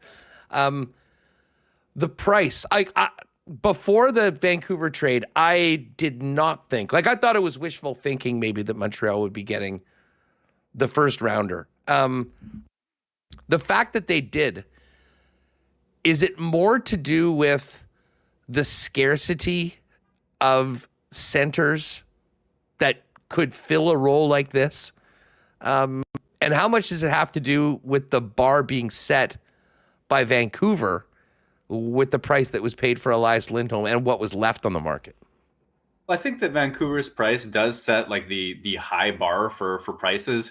I think Lindholm is in a different class of player. So yes and no on that front. But for me, it's about scarcity. And, Sean Monahan, who I'll say lots of positive things about his vision, his playmaking, his power play impact, his face-off impact, all that sort of stuff. But the idea that he is the go-to next up center on everybody's list does imply a relatively thin market at this position, I think. And so the idea that instead of just a few hours or a few minutes of, like, let's say Lindholm's deal was done with half an hour to go until trade deadline on March the 8th. Well, I'm not sure how much of a bidding war there's time to get into in that scenario. Maybe teams panic, and I'm wrong to think this way. But what I think is that with over a month to go of Sean Monahan's name as the top trade target, that price was going to go up. I think that teams were going to pivot to Monahan. I think there was going to be competition for his services, and that the Jets paid a first-round pick, which is no small price, to be clear. It's not. I think it's a reflection of the market, of scarcity, and of the fact that if you were going to get the guy that you thought fit, you would have to pay up now to get in front of all of it. Well, best case scenario, it's the 32nd pick, and they have to give a third rounder in 2027, because that's the conditions that if they win the cup, there's a third rounder, and that would be a pick the Jets would be more than happy to send over to the Montreal Canadiens. It's going to be interesting, and again, for everyone that's here right now, Kevin Cheveldayoff is going to be speaking live in about 20 minutes or so. So we will attempt to bring that to you live here. So hang out. Hacksaw is going to jump on. We're going to get to the NFL Notebook for about 10 minutes. But at 2:45, we will endeavor to have the Chevy presser live with the questions from all the assembled Winnipeg media. And I would imagine a number of people that are in Toronto for the All-Star festivities. Murat, this has been awesome. Hey, just before we go, you're in LA right now. Quick reaction to Todd McClellan getting the pink slip during the All-Star break after the Kings broke that losing streak going into it against the Preds. Yeah, you know what I think? I mean, from afar, just sort of not geographically, but from afar, in that I don't cover the team day to day, I imagine there's a sense of feeling like a major shakeup is needed to sort of get some of the players in that room to wake up. There's been a lot of news, and I've read Eric Stevens' columns on it. I've read a lot of things about it where players don't feel like they're all necessarily pulling on the same rope. And Drew Doughty called out the effort level. Drew Doughty called out the idea that players were chasing offense. There's a theory that McClellan called out Pierre-Luc Dubois in his contributions to the team so far. And I've talked to a couple of people. I'm not sure if this is absolutely the truth, but like I I think the impression is that a lot of the players are going to come out and say, this was our fault. This wasn't McClellan's fault. This is the mess that we created for ourselves. And it's interesting being from a Winnipeg perspective where Pierre-Luc Dubois' ceiling as a player is so impressive. And I honestly don't think he gets enough credit for what his ceiling is, but it's very real that he takes nights off. And I think that it's very real that his performance, you can track it in the analytics, like can take large dips from certain portions of the season. And that doesn't always go over so well. And I think it's not going over very well in LA right now. It's not the only reason for the firing or anything like that, but it's interesting from a Winnipeg position where the Jets are doing so well and to watch things come apart down there. And probably the players are much better than the performance that they've seen so far this year. I mean, it's just a fascinating scene. I do wonder what this does to. I mean, listen, Dubois was already taking a lot of heat, but when he's the key player that comes in, they've played the way they have for the last month and a half. The coach gets fired. You wonder how much at least just from the fan base, is sort of put on the shoulders of one guy, fairly or unfairly, as a guy that didn't buy in or was a bit of a coach killer. I guess we'll see. It'll be interesting. They've got a lot of work to do just to hold on to that wild card because I think the ship has sailed for the top three with what Edmonton has done, winning 16 straight. Murat, this has been awesome. Thanks so much for doing this. Cannot wait to read all of your work in The Athletic on this trade. And we'll get back at it next week as the Jets are on the road for a couple. And we'll be speaking as the Jets get back to home ice a week tomorrow against the Pittsburgh Penguins. Have a great weekend. Enjoy the nice weather down south. Thanks, Huss. Thanks for having me. Great stuff. There's Murat Atesh. So Kevin Cheveldayoff coming up. We'll have him live in about 15 minutes, so stick with us. It's not Friday without a visit from Hacksaw, though, and we'll get into some of the big news in and around the National Football League as Super Bowl week is about to run. Just got a text from my boy Greg over at Royal Sports, and for you fellow Chiefs fans, Connor, you and the Niner crew, Royal just got in today a shipment of Super Bowl gear for both the Chiefs and the Niners. Super Bowl t-shirts for both teams. I'm looking for that 15 in red or in white. I know there's Kelsey. I believe they've got Christian McCaffrey and some of the Niner players, as well as some exclusive new Super Bowl hats for both teams. They just came in this morning. They have just been put on the shelves right now. So if you want to grab some Super Bowl gear heading into next week, Royal Sports is the place to do it. There you can see the hats that are there, looking pretty darn nice. I think those are actually Pro Bowl hats that the players would have been wearing. But anyways, brand new lids for both the Chiefs and the Niners. And Reem, if you got that picture of those T-shirts, give them a quick throw that one up there. Available over at Royal Sports, 750 Pembina Highway. And of course, you should follow them on Instagram as well at Royal Sports Pembina for the latest merchandise drops and sale information. Some nice new jerseys. If you want to rock a 15 for the big game, they've been waiting on those coming in. And then those exclusive Super Bowl tees for both the Niners and the Kansas City Chiefs. The Chiefs are in white. The Niners ones are in black. And those are all available right now over at Royal Sports. Hey, if you're thinking about the weekend, actually, I might pop by BP this afternoon for a little happy hour action and check out some of the skills competition. Really looking forward to that. It is going to be a lot different than the lame skills competitions we've had the last few years because the big boys are stepping up, doing a bunch of different competitions, competing for $1 million. But whether it's for the skills comp, the all-star festivities on the weekend, or right back at it when the Jets are on the road, no better place to get out to than, of course, Boston Pizza, ice-cold schooners, world-famous BP wings, and gourmet pizzas as well. And hey, if you're staying at home tonight, you can always get the great taste of BP by ordering in at bostonpizza.com. And just before we bring in Hacksaw, he always tells us it's Beer Friday. Well, if you're going to have a few beers tonight, make it Winnipeg's best local brew, Little Brown Jug. And may I suggest the generic lager, my personal favorite. It is available not only at the brewery and taproom downtown, But you can grab it at your local beer store for a great deal, $19.99 for the 8-pack of Tall Boys, available right now at local beer stores and at Manitoba Liquor Marts. But if you're ripping around with this gorgeous weather, it might just about be patio time at Little Brown Jug. William Avenue, best place to pop in and check out all their cool merchandise. littlebrownjug.ca with local delivery options. All right, Chevy coming up in just over 10, but let's bring in Hacksaw as we get ready for Super Bowl week in Vegas. And Lee, how are you? Another week, another visit talking about the Chiefs winning as underdogs on the road. They did it again, didn't they?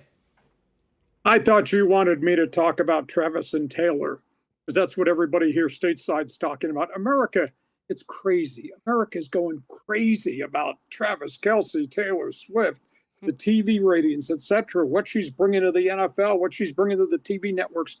It's phenomenal. By the way, there is a game to be played a week from Sunday, but we'll talk about that probably next weekend. This has been a spectacular postseason playoff.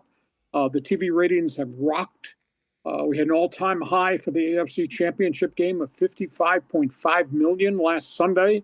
NFC Championship game then topped that, then went to 56.3 million. At one point at the end of the 49er Detroit game, when you were yelling at the TV as the Lions were giving up the lead, the TV ratings in the States were 60.3 million in the fourth quarter of the game. So now we fast forward to a week from Sunday, and we got two great teams with tons of storylines.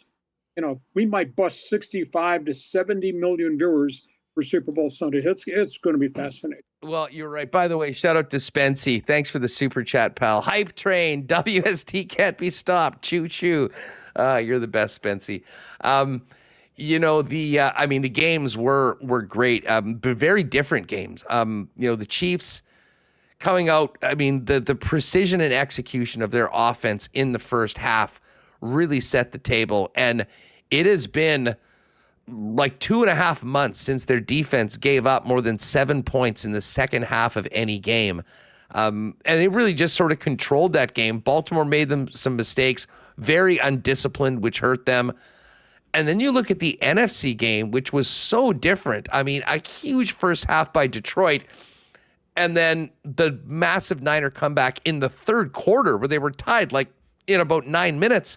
And major questions for Dan Campbell as to maybe if he finally got a little too aggressive, or his aggressiveness came back to bite him. What did the Lions lose that one, Lee, or do you think that the Niners went and won it? Well, you asked the question. You just gave out all my answers. What am I going to do? Hey, here's my quick reaction. San Francisco, Detroit. Big story. 49ers, there's 77 guys on the 49ers who've been in playoff football. There are only 7 in Detroit. Dan Campbell had never been this deep into the playoffs ever as a player or as a coach. And you got Shanahan and everybody with all that experience. This will be a learning curve experience for the Detroit Lions. Campbell will be a better coach next year when they go to the postseason based on what he painfully just learned. But San Francisco's dynamic, and it's a 60-minute game. And I think last Friday on the Notebook segment, we talked about the keys to the game. I said San Francisco had to knock Jared Goff around, and they surely did. They double covered Amon St. Brown. They let the tight end catch passes, figuring he's not going to go 58 yards on a touchdown reception. And even though they gave up a lot of yards, they were, they had the early lead, and it just got away from them. And then obviously momentum just overwhelmed the Detroit Lions. Campbell's gamble, yeah. In playoff football, which is such a different atmosphere environment, you take every type of point you can get, whether it's 3, whether it's 6, whether it's 7, whether it's a safety. You don't take points off the board. You don't give up points because you just need to build that lead. And what happened was Frisco got back in it, and then they had the bad turnovers, and then there were penalty flags on Detroit, and Goff started to get knocked around, and all the momentum shifted towards the guys wearing red rather than the guys wearing Hawaiian blue. End result, all the expertise and experience that Shanahan and the 49ers did in a young Detroit team. Guarantee you a year from today, if we're talking Lions back in the playoffs, there'll be a better team based on this painful experience. And in terms of Kansas City, Baltimore, I looked at Baltimore, and it was like a flashback to what happened to Dallas the week before. and a flashback to what happened to Philadelphia the week prior. I mean, that was not the same football team. And when we did our preview last week, I said, Spagnuolo's going to blitz the hell out of Lamar. They got to keep Lamar in the pocket. Because when Lamar has space, he can create, and he's pretty accurate. When Lamar's got people in his face, around him, at his feet, he gets jumpy. He's not the same quarterback. Here's a stat that'll blow you away. Lamar Jackson completed 68% of his passes during the regular season, and he was dynamic. That game, he completed 54%. And with people, when he had to stay in the pocket, he completed 46% of his passes. So at the end of the day, Kansas City and Spagnuolo blitzed his brains out. I think the stat I read, they blitzed 68% of the pass plays. Lamar couldn't be Lamar because everything was going on around him. And then Baltimore kept taking penalties. They were so out of character. And you're correct in your assessment about Andy Reid, the king. They came out razor sharp.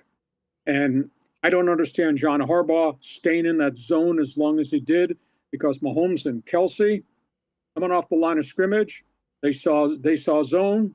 All Mahomes had to do was wait for Kelsey to drop into an open spot in the zone, pass completion, 11 targets, 11 completions to Kelsey, a ton of them in the first half. So Andy Reid out-schemed, out-coached, out-thought John Harbaugh, and what a knot in the pit of the stomach and the people in Baltimore right now, because that was a really good team, but they got taken out by the brilliance of Reid and Spagnuolo. Lee, we're going to go to Kevin Cheveldayoff live in about 5 minutes, so I want to get right into the coaching hires. The last two spots are filled. Dan Quinn got a job, but it's not in Seattle. He's going to Washington. Fill us in on the Seahawks and the Commanders' choices as their head coach. And what happened to Belichick and Mike Vrabel in all of this? Well, Belichick, I had 2 interviews in Atlanta, had a Zoom call with the Washington owner, and he did not want to give up power. And as much as Arthur Blanks had a relationship with Belichick, the Atlanta owner said, I'm not ripping my organization apart. And I think there's an intangible thing there. Everybody knows how bad the drafts Belichick's had in the last 4 or 5 years have really been. And everybody know how he's disdained free agency, and he begrudges having to give big money to veteran players. I just don't think they want to visit it that way to do business in Atlanta. And Washington had the peripheral Zoom call, but never followed up with a personal interview. Vrabel situation, he's old school, does not embrace metrics, the analytical part of the game, which I think probably worked against him. I thought he got treated really unfairly because they're only halfway up the hill and trying to rebuild this, and they got the quarterback. I was kind of stunned Tennessee did what they did. Seattle changed its mind at the last minute. They went for Mike Macdonald. Macdonald's got a lot of creative juice defensively. He inherits a defense that really needs to be fixed emotionally. And to get these guys healthy, they're very young defensive side of the football. So Macdonald probably over Quinn, and Quinn winds up getting the last job that was open because Ben Johnson walked away in Detroit. I was told Johnson wanted mega money to leave the Lions, and he wanted full player personnel control. Washington had just hired a really good general manager, Adam Peters, from San Francisco, and they were not going to take any of their power away from Peters. So that's why Ben Johnson didn't get the job or take the job, because they wouldn't give him everything he wanted. And they settle on Quinn. And Quinn's got a pretty reputable track record. Got to hire the right offensive coordinator, but they do have the second pick in the draft. They got an anxious new owner calling this thing a clean piece of paper, and they got $70 million cap space. And out here, they're going crazy with the Chargers hiring of Jim Harbaugh, and they're going crazy because they think they got themselves a really good general manager in Joe Ortiz, who was John Harbaugh's right-hand man and made a lot of quality player decisions with the Ravens. He comes in as their general manager. Now, once the snazzy press conference was over yesterday afternoon, this morning at breakfast, they got to solve a lot of problems because the Chargers have monster problems with the salary cap and injuries and guys that they probably can't keep. So Harbaugh's got a lot of work ahead. But anyhow, that's the sum total of what happened and why Belichick and Vrabel are not coaching in the league right now. Hey, speaking of coaching, I mean, I know you're all over the entire sporting landscape, and folks, you can check it all out at LeeHacksawHamilton.com. Quick word on Todd McClellan in L.A. getting the axe today from the Los Angeles Kings after a great start and an absolutely miserable run for the last month and a half, 2 months. Well, I think in the big picture, I like McClellan. I thought he brought law and order to Kings hockey 3 years ago. And I think the other piece of reality is Rob Blake can't fire their roster.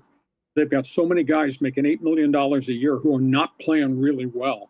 I don't understand the psyche of Pierre-Luc Dubois. That guy's got so much talent. I don't see it on a day-by-day, night-by-night basis. He should be one of the best power forwards ever crossed paths with John LeClair. Remember him with the Flyers? That's what Dubois should be, and I don't see it. Same thing with Kevin Fiala, and they got a hole in goaltending. So they got all kinds of problems, and now they got salary cap problems on top of it. And killing McClellan's career doesn't solve what's going on in that roster, and that needs to be fixed. And we're waiting for the other shoe to drop. That's got to be with the Ducks, and I think there's going to be some more trades coming as their rebuild has to be. Hey, Lee, listen, we got to run. Chevy's starting right now. We'll look forward for another raid to your show on YouTube on Monday afternoon. Have a great weekend. There it is, Lee Hacksaw Hamilton with the NFL Notebook. Sounds like Kevin Cheveldayoff is speaking right now on the trade today. Sean Monahan acquired from the Montreal Canadiens by the Winnipeg Jets. Remo, are we going to go straight to that right now? Right now, go. Okay. Various general managers over periods of time when you kind of try to get the lay of the land as much as you can, and obviously I think that the urgency or the timing of things was accelerated to a certain extent by the activity over the start of the break here, and fortunately for us, we had some conversations early yesterday morning and culminated very late last night with pretty much an agreement, and had to get the medical files looked at and the like, so that's what kind of took some time this morning as well. Yeah, and just as my follow-up, what is it that Sean brings to the team? What kind of holes does he plug for you guys? Obviously, he's a second line center, power play, face-offs, but maybe in your words, what does he bring to the team? Well, I think when we set out to look for something, we first and foremost wanted to feel like it was a fit with, how we want to play, who we are, from a character standpoint. He checks those boxes, very, very well. He's a mature professional player that, has, learned his craft and become a top player over the course of time, in the National Hockey League. And yet, he's still 29 years old. He's someone that brings a lot of different, like you said, a lot of different skills to the table. Face-offs for sure, are one of them. Can be moved around different spots on the power play, has, played penalty kill as well. Again, it goes to the kind of the theme of where we're at this year with respect to our depth and dimension. And this, just adds to it. It's a player that the coaches can, use in a lot of different ways. And I really think, again, one thing that you can really, tell about a player, like a lot of players get injured and over the course of their careers, but it's how they come back from it. So that, that's a testament to, to his hard work and what he has done to prepare himself, to continue to be an elite level pro. We'll go next to Kelly Moore from 680 CJOB. Go ahead, Kelly. Hi, Kevin. Hopefully I haven't forgotten how to use Zoom and you can hear me okay.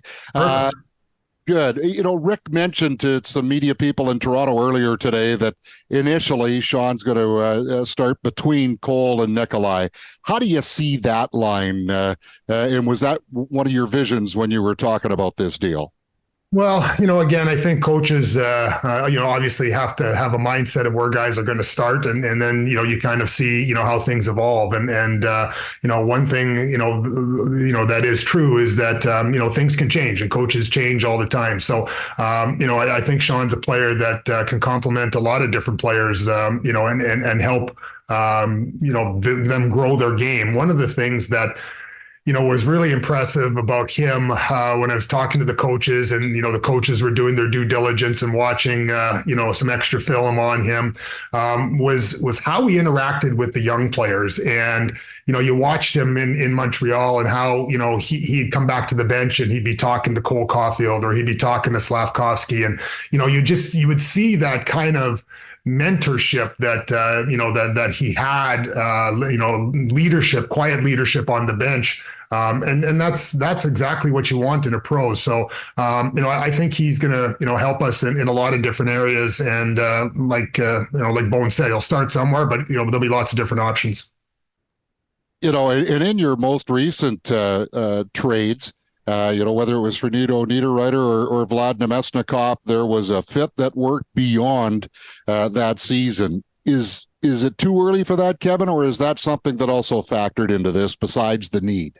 Well, obviously, again, it's very early, from that standpoint. We've got, our sole focus is on the here and now. And that's the most important thing is getting Sean in, getting him settled, getting his wife in, getting her settled. He's part of our family and he's going to feel that very quickly here. So, we're just excited that, we have the opportunity to come out of the break, with him in our lineup and a lot of hockey ahead of us. The next, Mike McIntyre from the Winnipeg Free Press. Go ahead, Mike. Thanks, Gregor. Hello, Kevin. To see trades happening, I believe the trade deadline's 5 weeks from today. Obviously, there's an added benefit. I think you guys have 15 games, if you include that game against the Kraken on the trade deadline. How much does that factor in, I guess, when you're looking at cost, that you're going to get a guy, for potentially 15 extra games than you would have if you made this deal on March the 8th? Yeah, well, sometimes when you're doing things like this, you have to, you don't know what the timeline is of the other team. And that's always kind of the tricky part, is everyone's going to have a different timeline. Everyone's going to have a different pressure point. Fortunately for us, we were able to, make a deal happen. And obviously, you give up a good asset, but you have to do that in this league to get, a good player. So, again, I guess I'm happy that we do have him, in the lineup, sooner than the deadline, because it is such a good fit.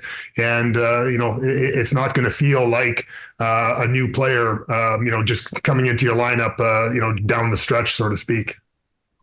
And then you touched upon injuries, and I wonder how much, with Mark Scheifele missing those last 6 games before the break, and obviously that took a hit to your center depth.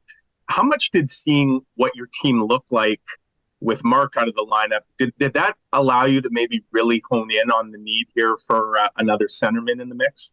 Well, first and foremost, you can't replace Mark Scheifele. Like, he obviously, is a driver on our team and one of the leaders of our group. So, you're going to feel that over a period of time. And certainly, again, he brings a lot, to the table for us. But, again, you can't underestimate the job that, guys like Vladdy, have done, with this group, because I think, the most important thing is, when you're making a trade, it has to fit. And that's how, you're going to hear me say that over and over again. You heard me say that before, and we believe this is a good fit. And, if there wasn't a fit out there, then there wasn't going to be a trade. We were just fortunate that, timing and opportunity intertwined, and we were able to make it happen.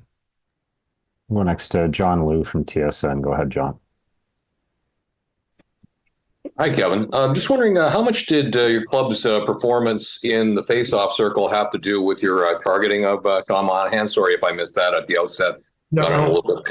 Well, again, I think face-offs are, you don't want to call them a specialty item, but they're a very, very important part of the game. And it's, if you lack, some prowess there, then you're always looking for it. But again, like he goes back to him being a real professional, and one of the strengths, that he does have is face-off. So that's going to be, certainly an added benefit, and it just adds to how, he does fit, into an organization. But, again, and I think it'll help the other guys as well, because, I think that, sometimes in games, if faceoffs are going the wrong direction, all it takes is maybe one guy to tip it the other way. And I think it helps out the other guys as well.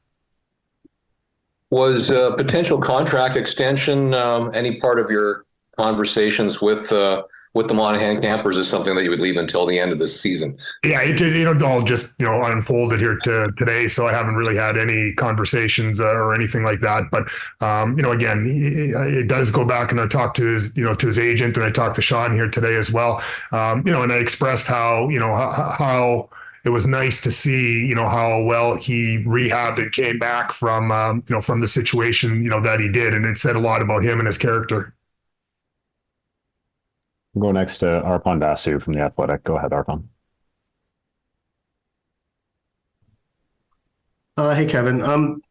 Just wondering if you could speak to the process of determining the value of your first round pick. I know it's difficult, maybe in a vacuum or a void, to really determine what the market is going to bear. What was that process like for you in terms of making the decision to part with the first?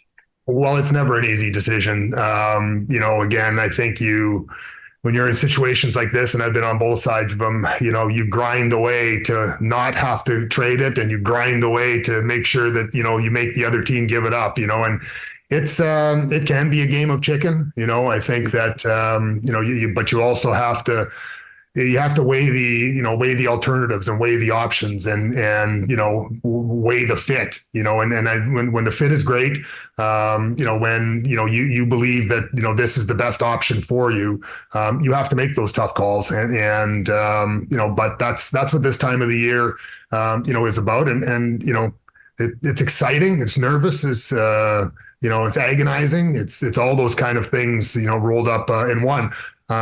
But it's, when you're adding to your group, it's, you're hopeful that it's a real positive step for all of them moving forward. So just when you said earlier that if there wasn't a fit, there wouldn't be a trade, and I take that to mean that if in a certain way with Sean Monahan or nothing in terms of the center position? Well, again, I'm not going to just divulge our list and that, but would I have been as open to moving, as high of a pick as I did if it wasn't, that's probably a much more likely scenario that, we wouldn't have gone, that deep in a pick for this situation.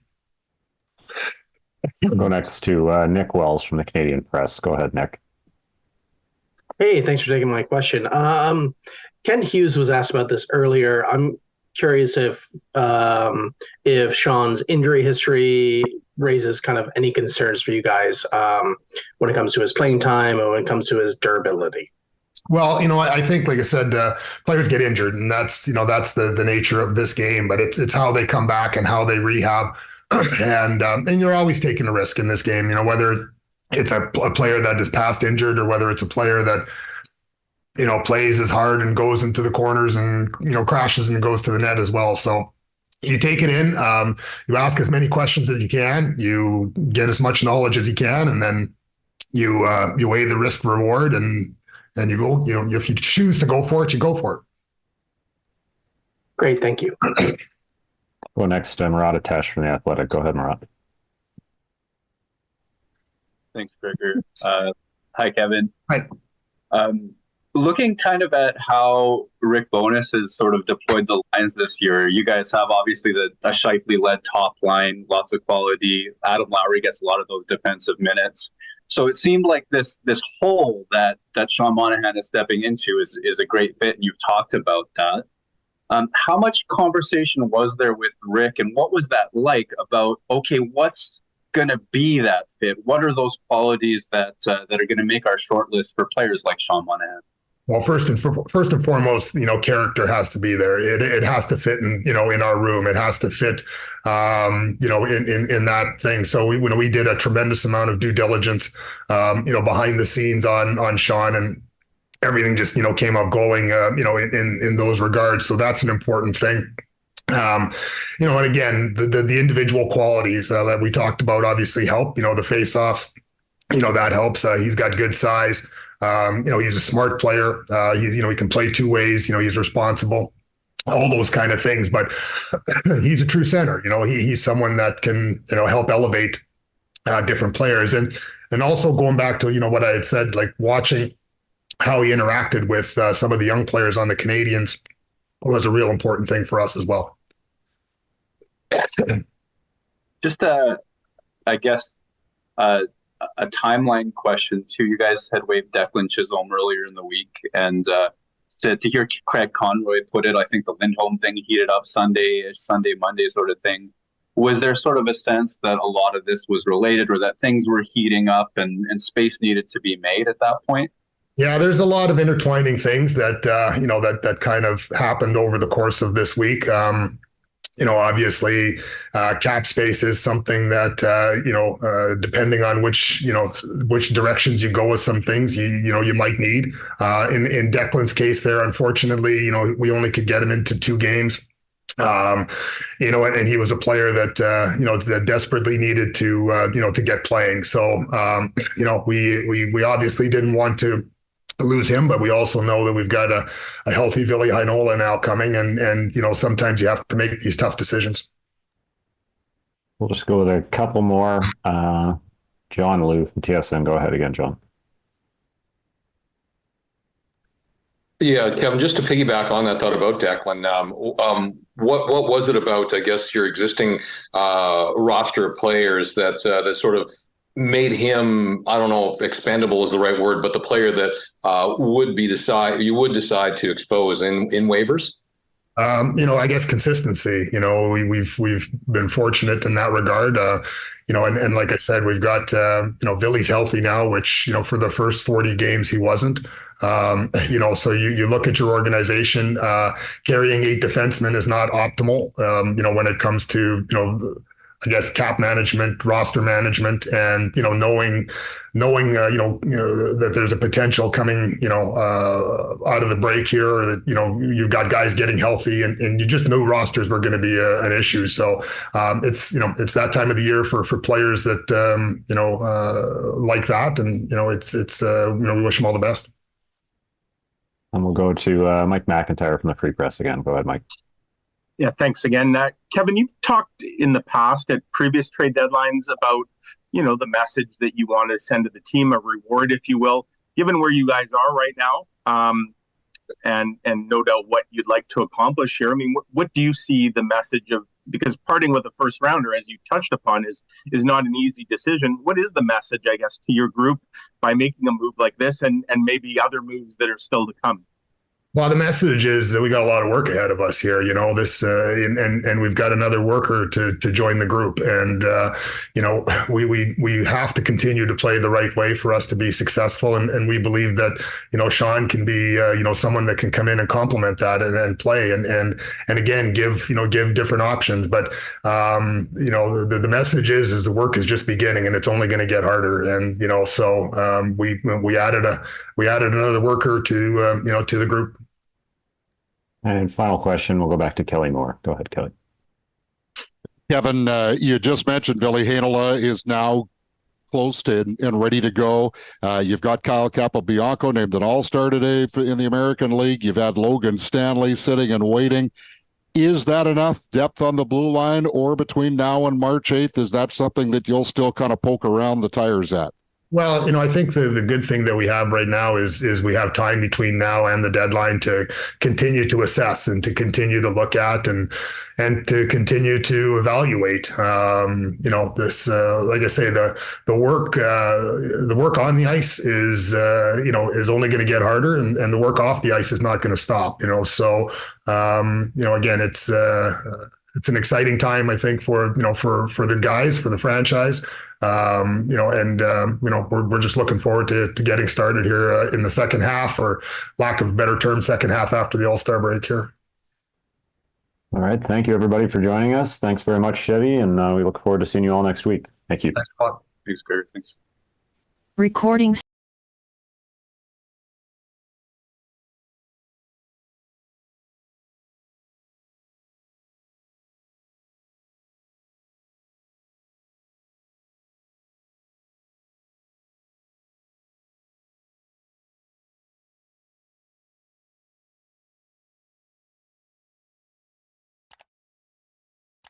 spot for Winnipeg sports, with a big focus on the Winnipeg Jets, especially around times like this.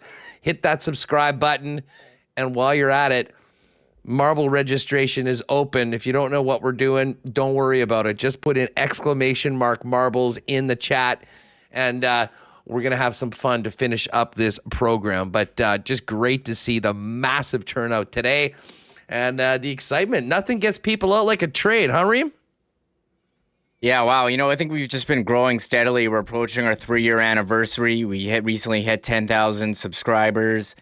And this past January on YouTube was our most viewed month ever. And I think this is just, a slow trajectory of us growing and growing. And when big news hits, more and more people know that this is the place to be. And I think we've been blessed with some fortunate timing that it was right before the show, and also that Kevin Cheveldayoff held his press conference during Marble's entry, which has become appointment viewing. So this is a real perfect storm. So we would just like to take this time to thank the Jets for doing it today and not on like a long weekend Monday or a long weekend Canada Day, like it's been in the past with some big moves.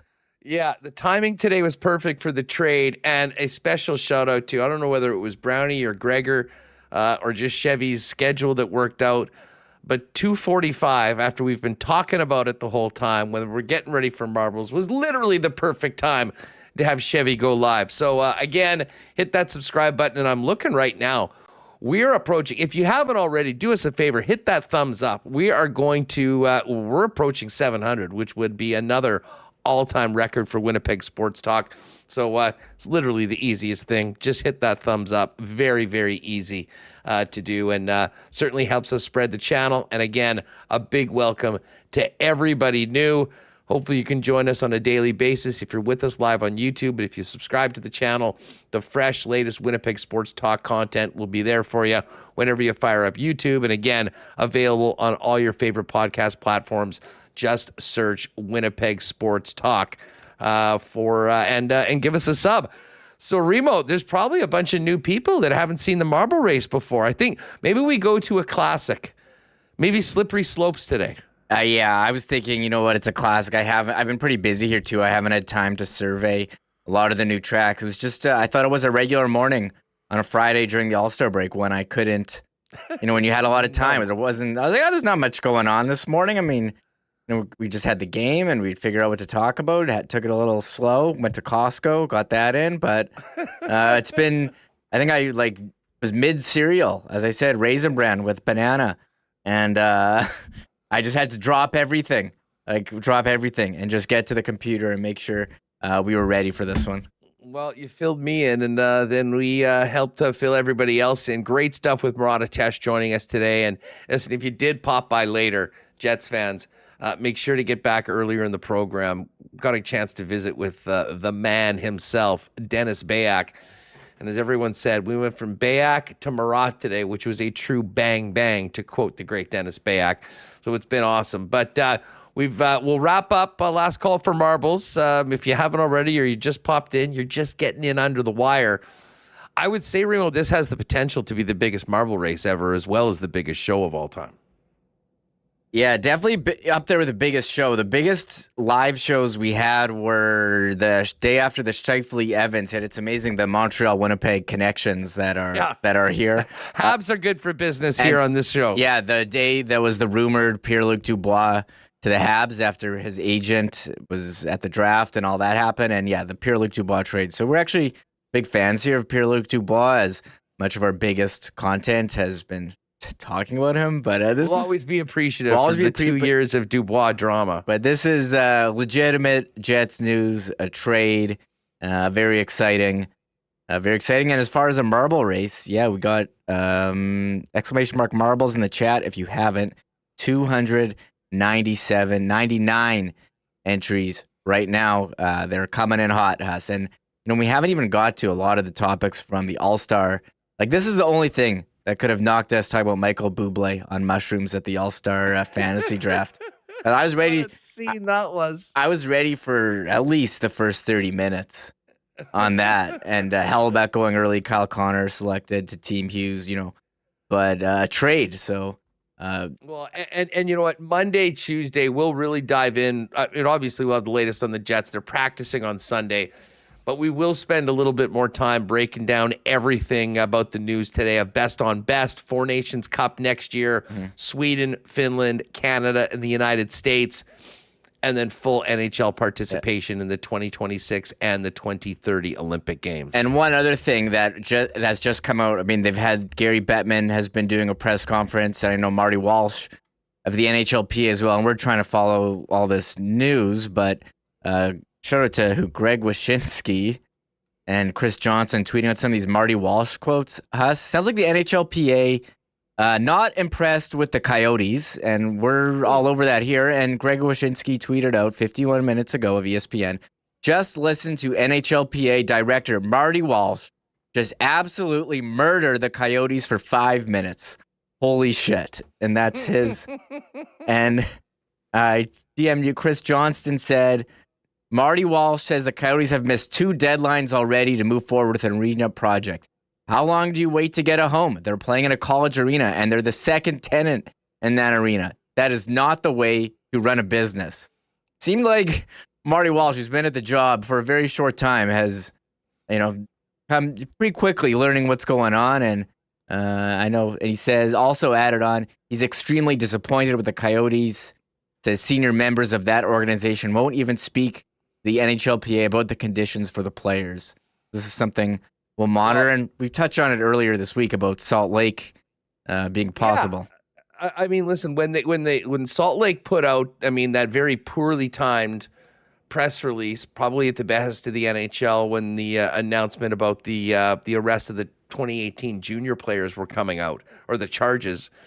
I said the key thing in that press release was the fact that Salt Lake made it very clear, the Smith Group, that they are ready to take a team right now.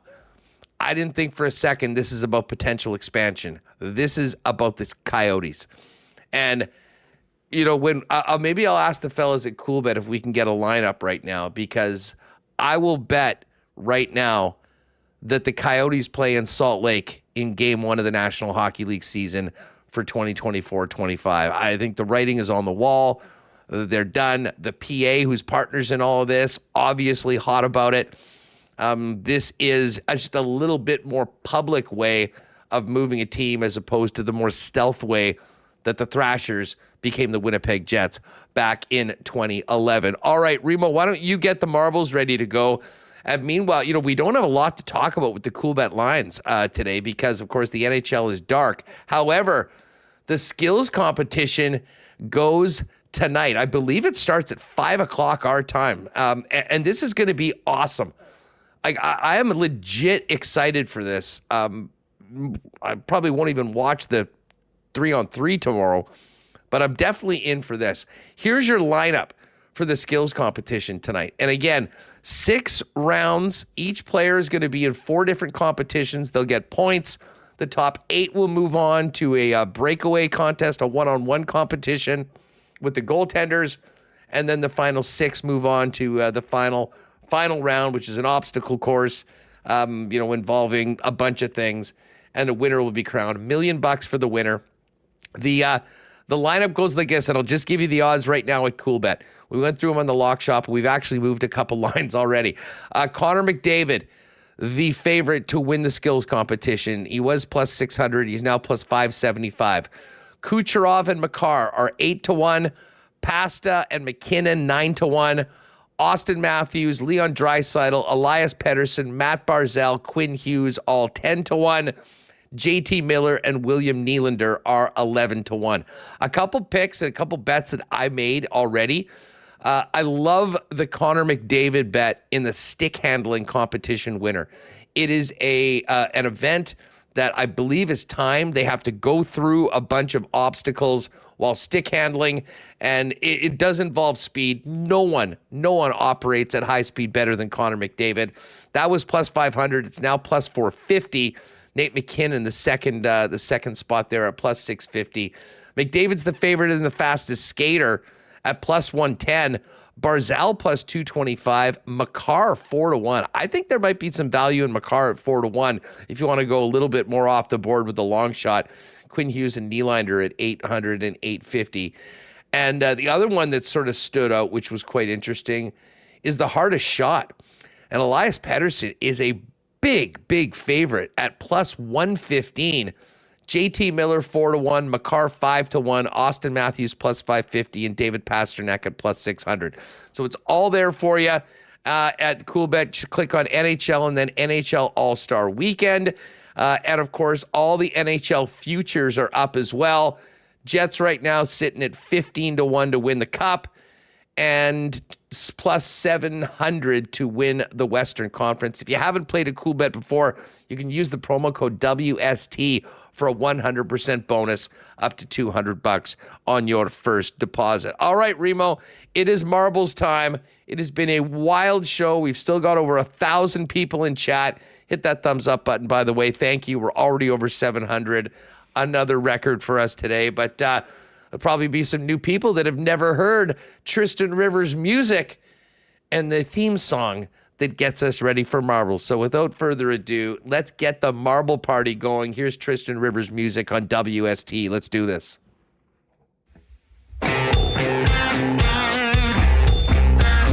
It's Friday. Another week of work's gone by. You deserve to treat yourself. Maybe an ice cream kick or a bottle of rye. On the whole day in, so lax you can't deny. Why use effort even for pleasure? Give blind luck a try. It's time to do a marble race. No skill separating best to worst. Marble race. Just type marbles with the punctuation first. Marble race. Don't spam or you will suffer. Oh, let's play. Marble race. Get to your mark before it's too late. Set, go. All right, the one and only Tristan Rivers music with, I believe that was the Backstreet Boys kind of / Bon Jovi version. We've got many versions of it. Join us Fridays, you'll hear them all. Hey, thanks to Ron Poklatar. Thanks, Ron. Nice little super chat in and says, "Go Jets, go." A lot of people fired up with the big trade today. Certainly, it's bringing them out for the program. All right, Reem, I think we need to add a couple marbles for today's race. Yeah, this is a record race, if we hadn't mentioned. I think Stormy saying in chat the record is 320 or is 300. We got over 300 now. Beautiful, beautiful. Okay, so let's add Sean Monahan into the race. Yeah. You know what? Let's give Chevy a marble too. Everyone, there's people, oh, what are you doing, Chevy? Well, you made a trade today. Everyone seems to be, for the most part, quite pleased. There were people yesterday in the comments after the Lindholm trade saying, oh, Chevy's already lost the deadline. Do something, Chevy. Lost the deadline on February 1st. Well, listen, they got what they wanted. And listen, if we're going to make this deal, better now than in a month. I think this is going to help the team right out of the gate. Well, hopefully when they get going in Pittsburgh coming up on Tuesday night. So Monahan gets one. Chevy gets one. Let's give one to Dennis Beyak for popping on the program. Got to give one to Dennis. And I see a lot of people mentioning the passing of Carl Weathers, Apollo Creed himself. We can give a memorial marble to Carl Weathers and then get things fired up. Yeah, I also threw in Chris Streveler. It was a big week for Bomber news Streveler, as well. Of course. Streveler returning. And we barely even mentioned today the Bombers announcing Jake Thomas at Fatboy Jake. Fatboy Thomas on Twitter coming back. What a handle. And yesterday we caught up and they caught up in all the Streveler talk. They did re-sign defensive backs Nick and Noah Hallett. So the Bombers offseason, that big tampering period starts Sunday. So Monday we'll have a lot with Jeff and Jeff Hamilton be with us on Monday, and there'll be plenty of CFL talk. Obviously, we'll hear from the Winnipeg Jets as the team hits the road to Pittsburgh. Evan Hunter, thank you very much for the super chat, Ev. So happy Chevy made a move sooner than later. This year feels good. Go Jets, go. All right. I'll say this one thing about that, Huss. Sorry, I know I'm kind of delaying the marbles here, but he's like, they played 15 games in February. Is that? But now in the deadline, that's crazy. So yeah, make a move now before why wait when you need. If it can help you win a couple more games, those points are going to be very, very important. And I think Murat made a great point that that extra month to play together and get to know your teammates and line mates can only be a positive. By the way, put a Huss and Remis one in. If we're having a record-breaking race, we need to be in there too. Sure. I'll add Connor in as well because yes, definitely Connor. I was really worried because Jets Weekly comes out Monday morning, and they're off this week, and I was like brushing my teeth before bed, and I was like, man, what's Connor gonna be talking about in Jets Weekly that's recorded Sunday and comes out Monday on our podcast feed and YouTube?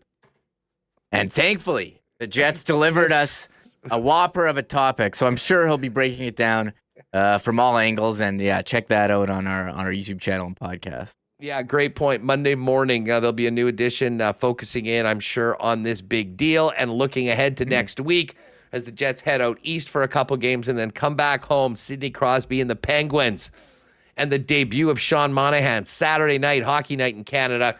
Go to winnipegjets.com/tickets for your tickets. Oh, and by the way, I've got good news for you wrestling fans. Next week, we're going to get back into some giveaways for the AEW event that's coming up in April. I just got the message that our ticks are coming in, so we're going to do some promos for AEW. Hopefully, get a couple of the fellas on the program as well. You can get tickets right now at Ticketmaster for the event. What is the 8th of April, I think, Remis, or April 10th? Yeah, I don't even know it's a Wednesday. And I did see like videos of Rob Van Dam in an AEW ring pulling off some sick moves like it was 20 years ago. April 10th. Yeah, April date. 10th. That's right. And I don't know. I'm crossing my fingers that RVD is going to be here for that. And speaking of AEW, I know what does he go by? The Rated R superstar now, Adam Copeland. I saw he was rocking a Leafs jersey at All-Star Weekend. Yeah, Edge is the artist formerly known as Edge. Yeah, he's not Edge. It's just his name now, Adam Copeland. So we'll do that. So anyways, wrestling fans, stay tuned to WST for chances to join us at AEW. All right, let's get this marble race going. Okay, let me get it going. I got it in. And one thing we discussed, the Jets have it on their website.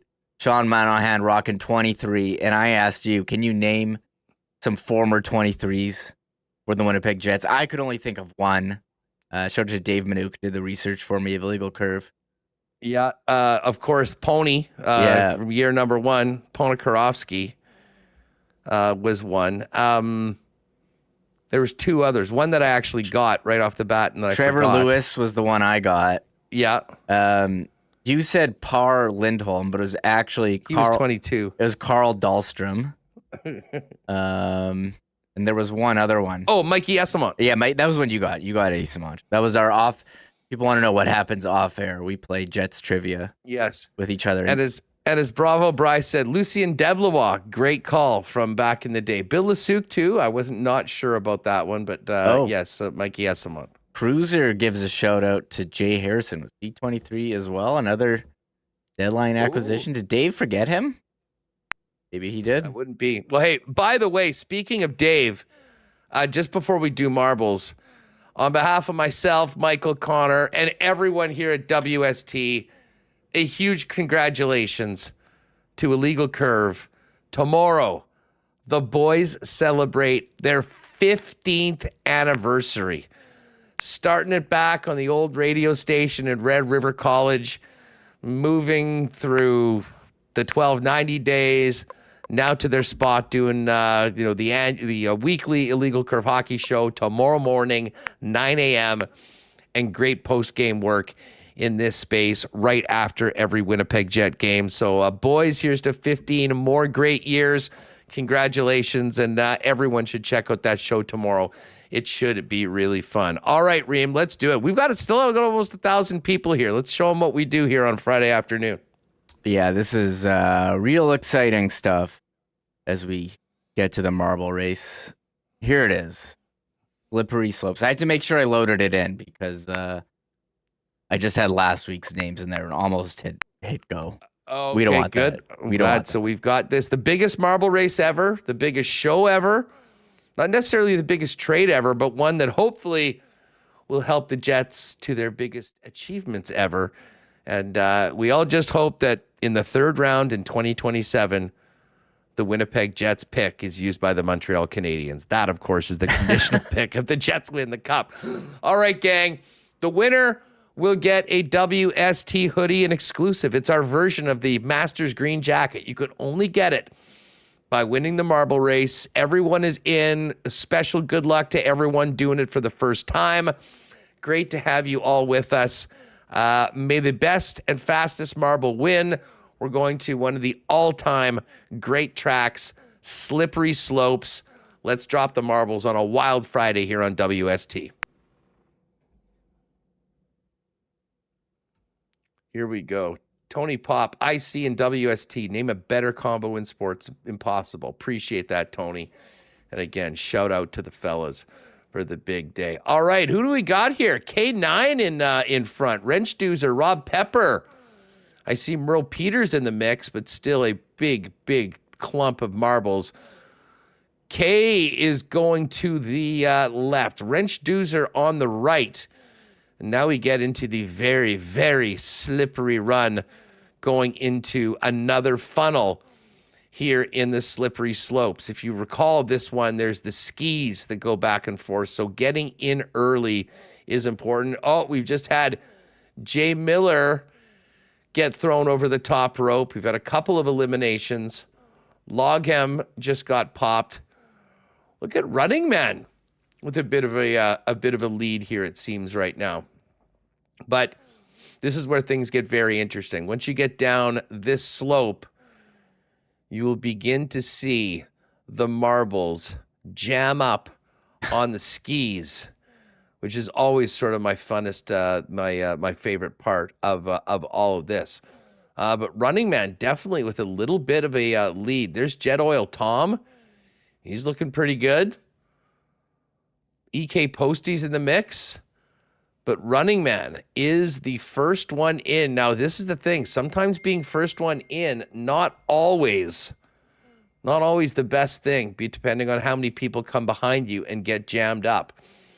So there's Ray, Running Man. And now the marbles are coming. Oh, strange bangs. Trevor just got whacked for the coach. Oh, man. Bloodbath. Whoa, just because there's not enough room for all the marbles. Wow, a bloodletting. A ton of marbles getting banged off of the track right now. Who will survive? Who will be there at the end? Only time will tell. Is that because they're trying to land on the same ski and you can't land on top of another marble? Is that what's happening? Yeah, exactly. There wasn't enough room anymore. So all those ones came out. All right. Well, we've got our contenders in, and this is a huge, huge group. This is literally anybody's race right now. I see Eric Jorlson's right in there. Jet Oil Tom's in the lead. Then Eric, Mikey 9 right now.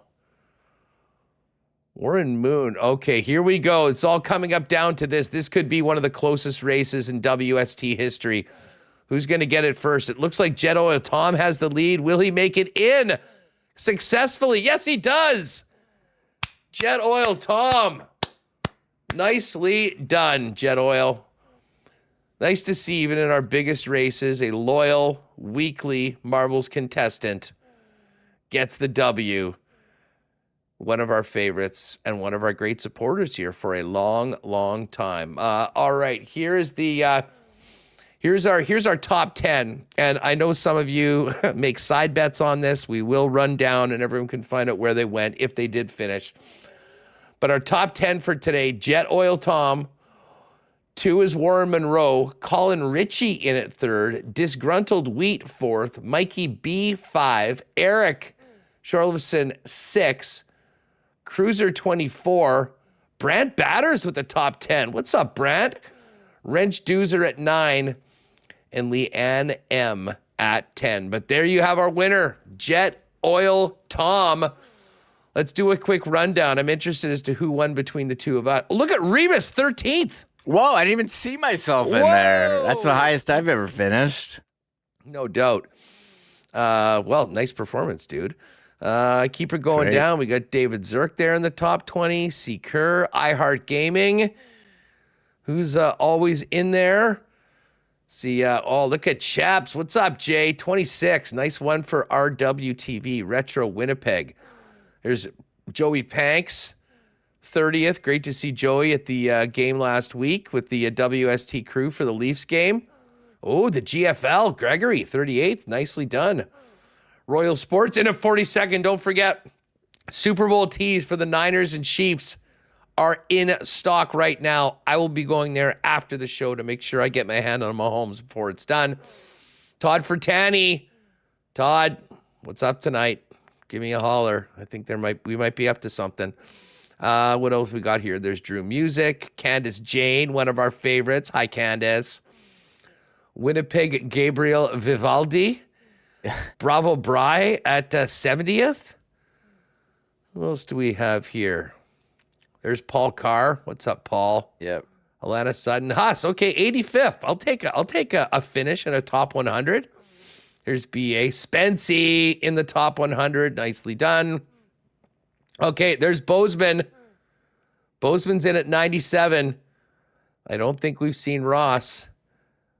Oh, there's Amanda. Hi, Amanda. Nice seeing you last night. 104. Kevin Cheveldayoff, 114. Yeah. Kenny's water bottle. Monahan was 90. I don't know if you said that. The Gitch. I missed Monahan, actually. Gitch at 122. All right, we'll just keep this going down here. There's Rob Mahoney. What's up, Rod? Phyllis. Hootman. Doug Zapp and Brax Bonanza.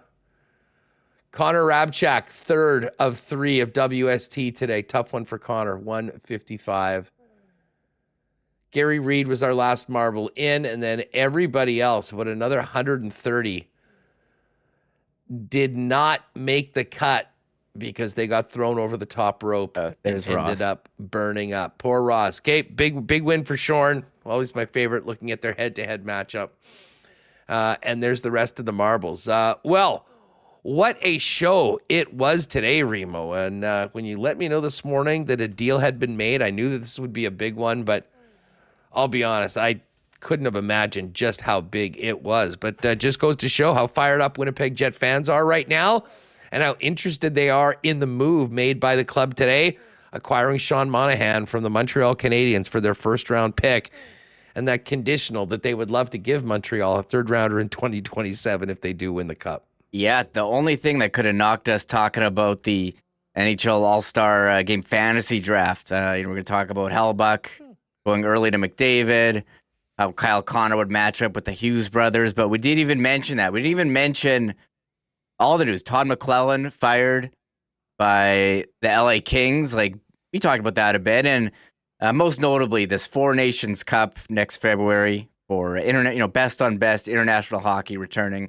for the Olympics the next 2 years, and they're going to do 2 World Cups as well. Like, a whole generation of hockey fans missed out on best. It's back, though. They blew and it's back. And again, some of my best hockey memories: 02 Olympics, 96 World Cup, 04 World Cup, 2010 Olympics, 2014 Olympics was pretty mad, even if Canada did win, but they won in the most boring fashion. So yeah, so that's great. But best on best, McDavid, McKinnon together, Crosby, McDavid, Crosby. To think of the combinations, and hopefully in time for 2030, Canada can have some more clarity on the goaltending. Don't forget, Skills Comp gets going at 5. You can get those bets in at Coolbet before then if you want to put a little sprinkle on it. I'm on McDavid. I think McDavid wins this thing, and I love him in the stick handling competition as well. Connor Hellebuyck will be competing in the one-on-one. All the goalies will be there. Top goalie gets $100,000. So good luck to Helly in that one. And then tomorrow, Bones, KFC, Hellebuyck, all representing the Winnipeg Jets in the All-Star 3-on-3 tourney that will take place. But again, congrats to the IC guys. Don't miss their show tomorrow, 9 a.m., 15 years of illegal curve. Should be a great one. And I know we'll have lots to talk about. More reaction from the trade on Monday's show. We'll hear from Rick Bowness on it. And, of course, the Jets from practice as they get ready to hit the road for a couple games before coming back for Monahan's debut against the Pittsburgh Penguins next Saturday at Canada Life Center. Big thanks to all the sponsors that make this show happen every day, and all of you for making us a part of yours, and in particular, all the newbies that found WST for the first time. Great to have you with us. Make sure you're subscribed. Hit that thumbs up, and join us 1 p.m. Monday right here on WST. For Michael Remis, I'm Andrew Paterson. Have a great weekend. We'll see you Monday and get back to Jets hockey with the team hitting the road to begin the schedule again post All-Star break. Thanks again, everyone. Great show. Big night and big weekend coming up. I hope you have a great one. Oh my God! Oh! Shut it down! Let's go home! Thanks for tuning in to Winnipeg Sports Talk Daily. Make sure to subscribe on YouTube and your favorite podcast feed at winnipegsportstalk.com.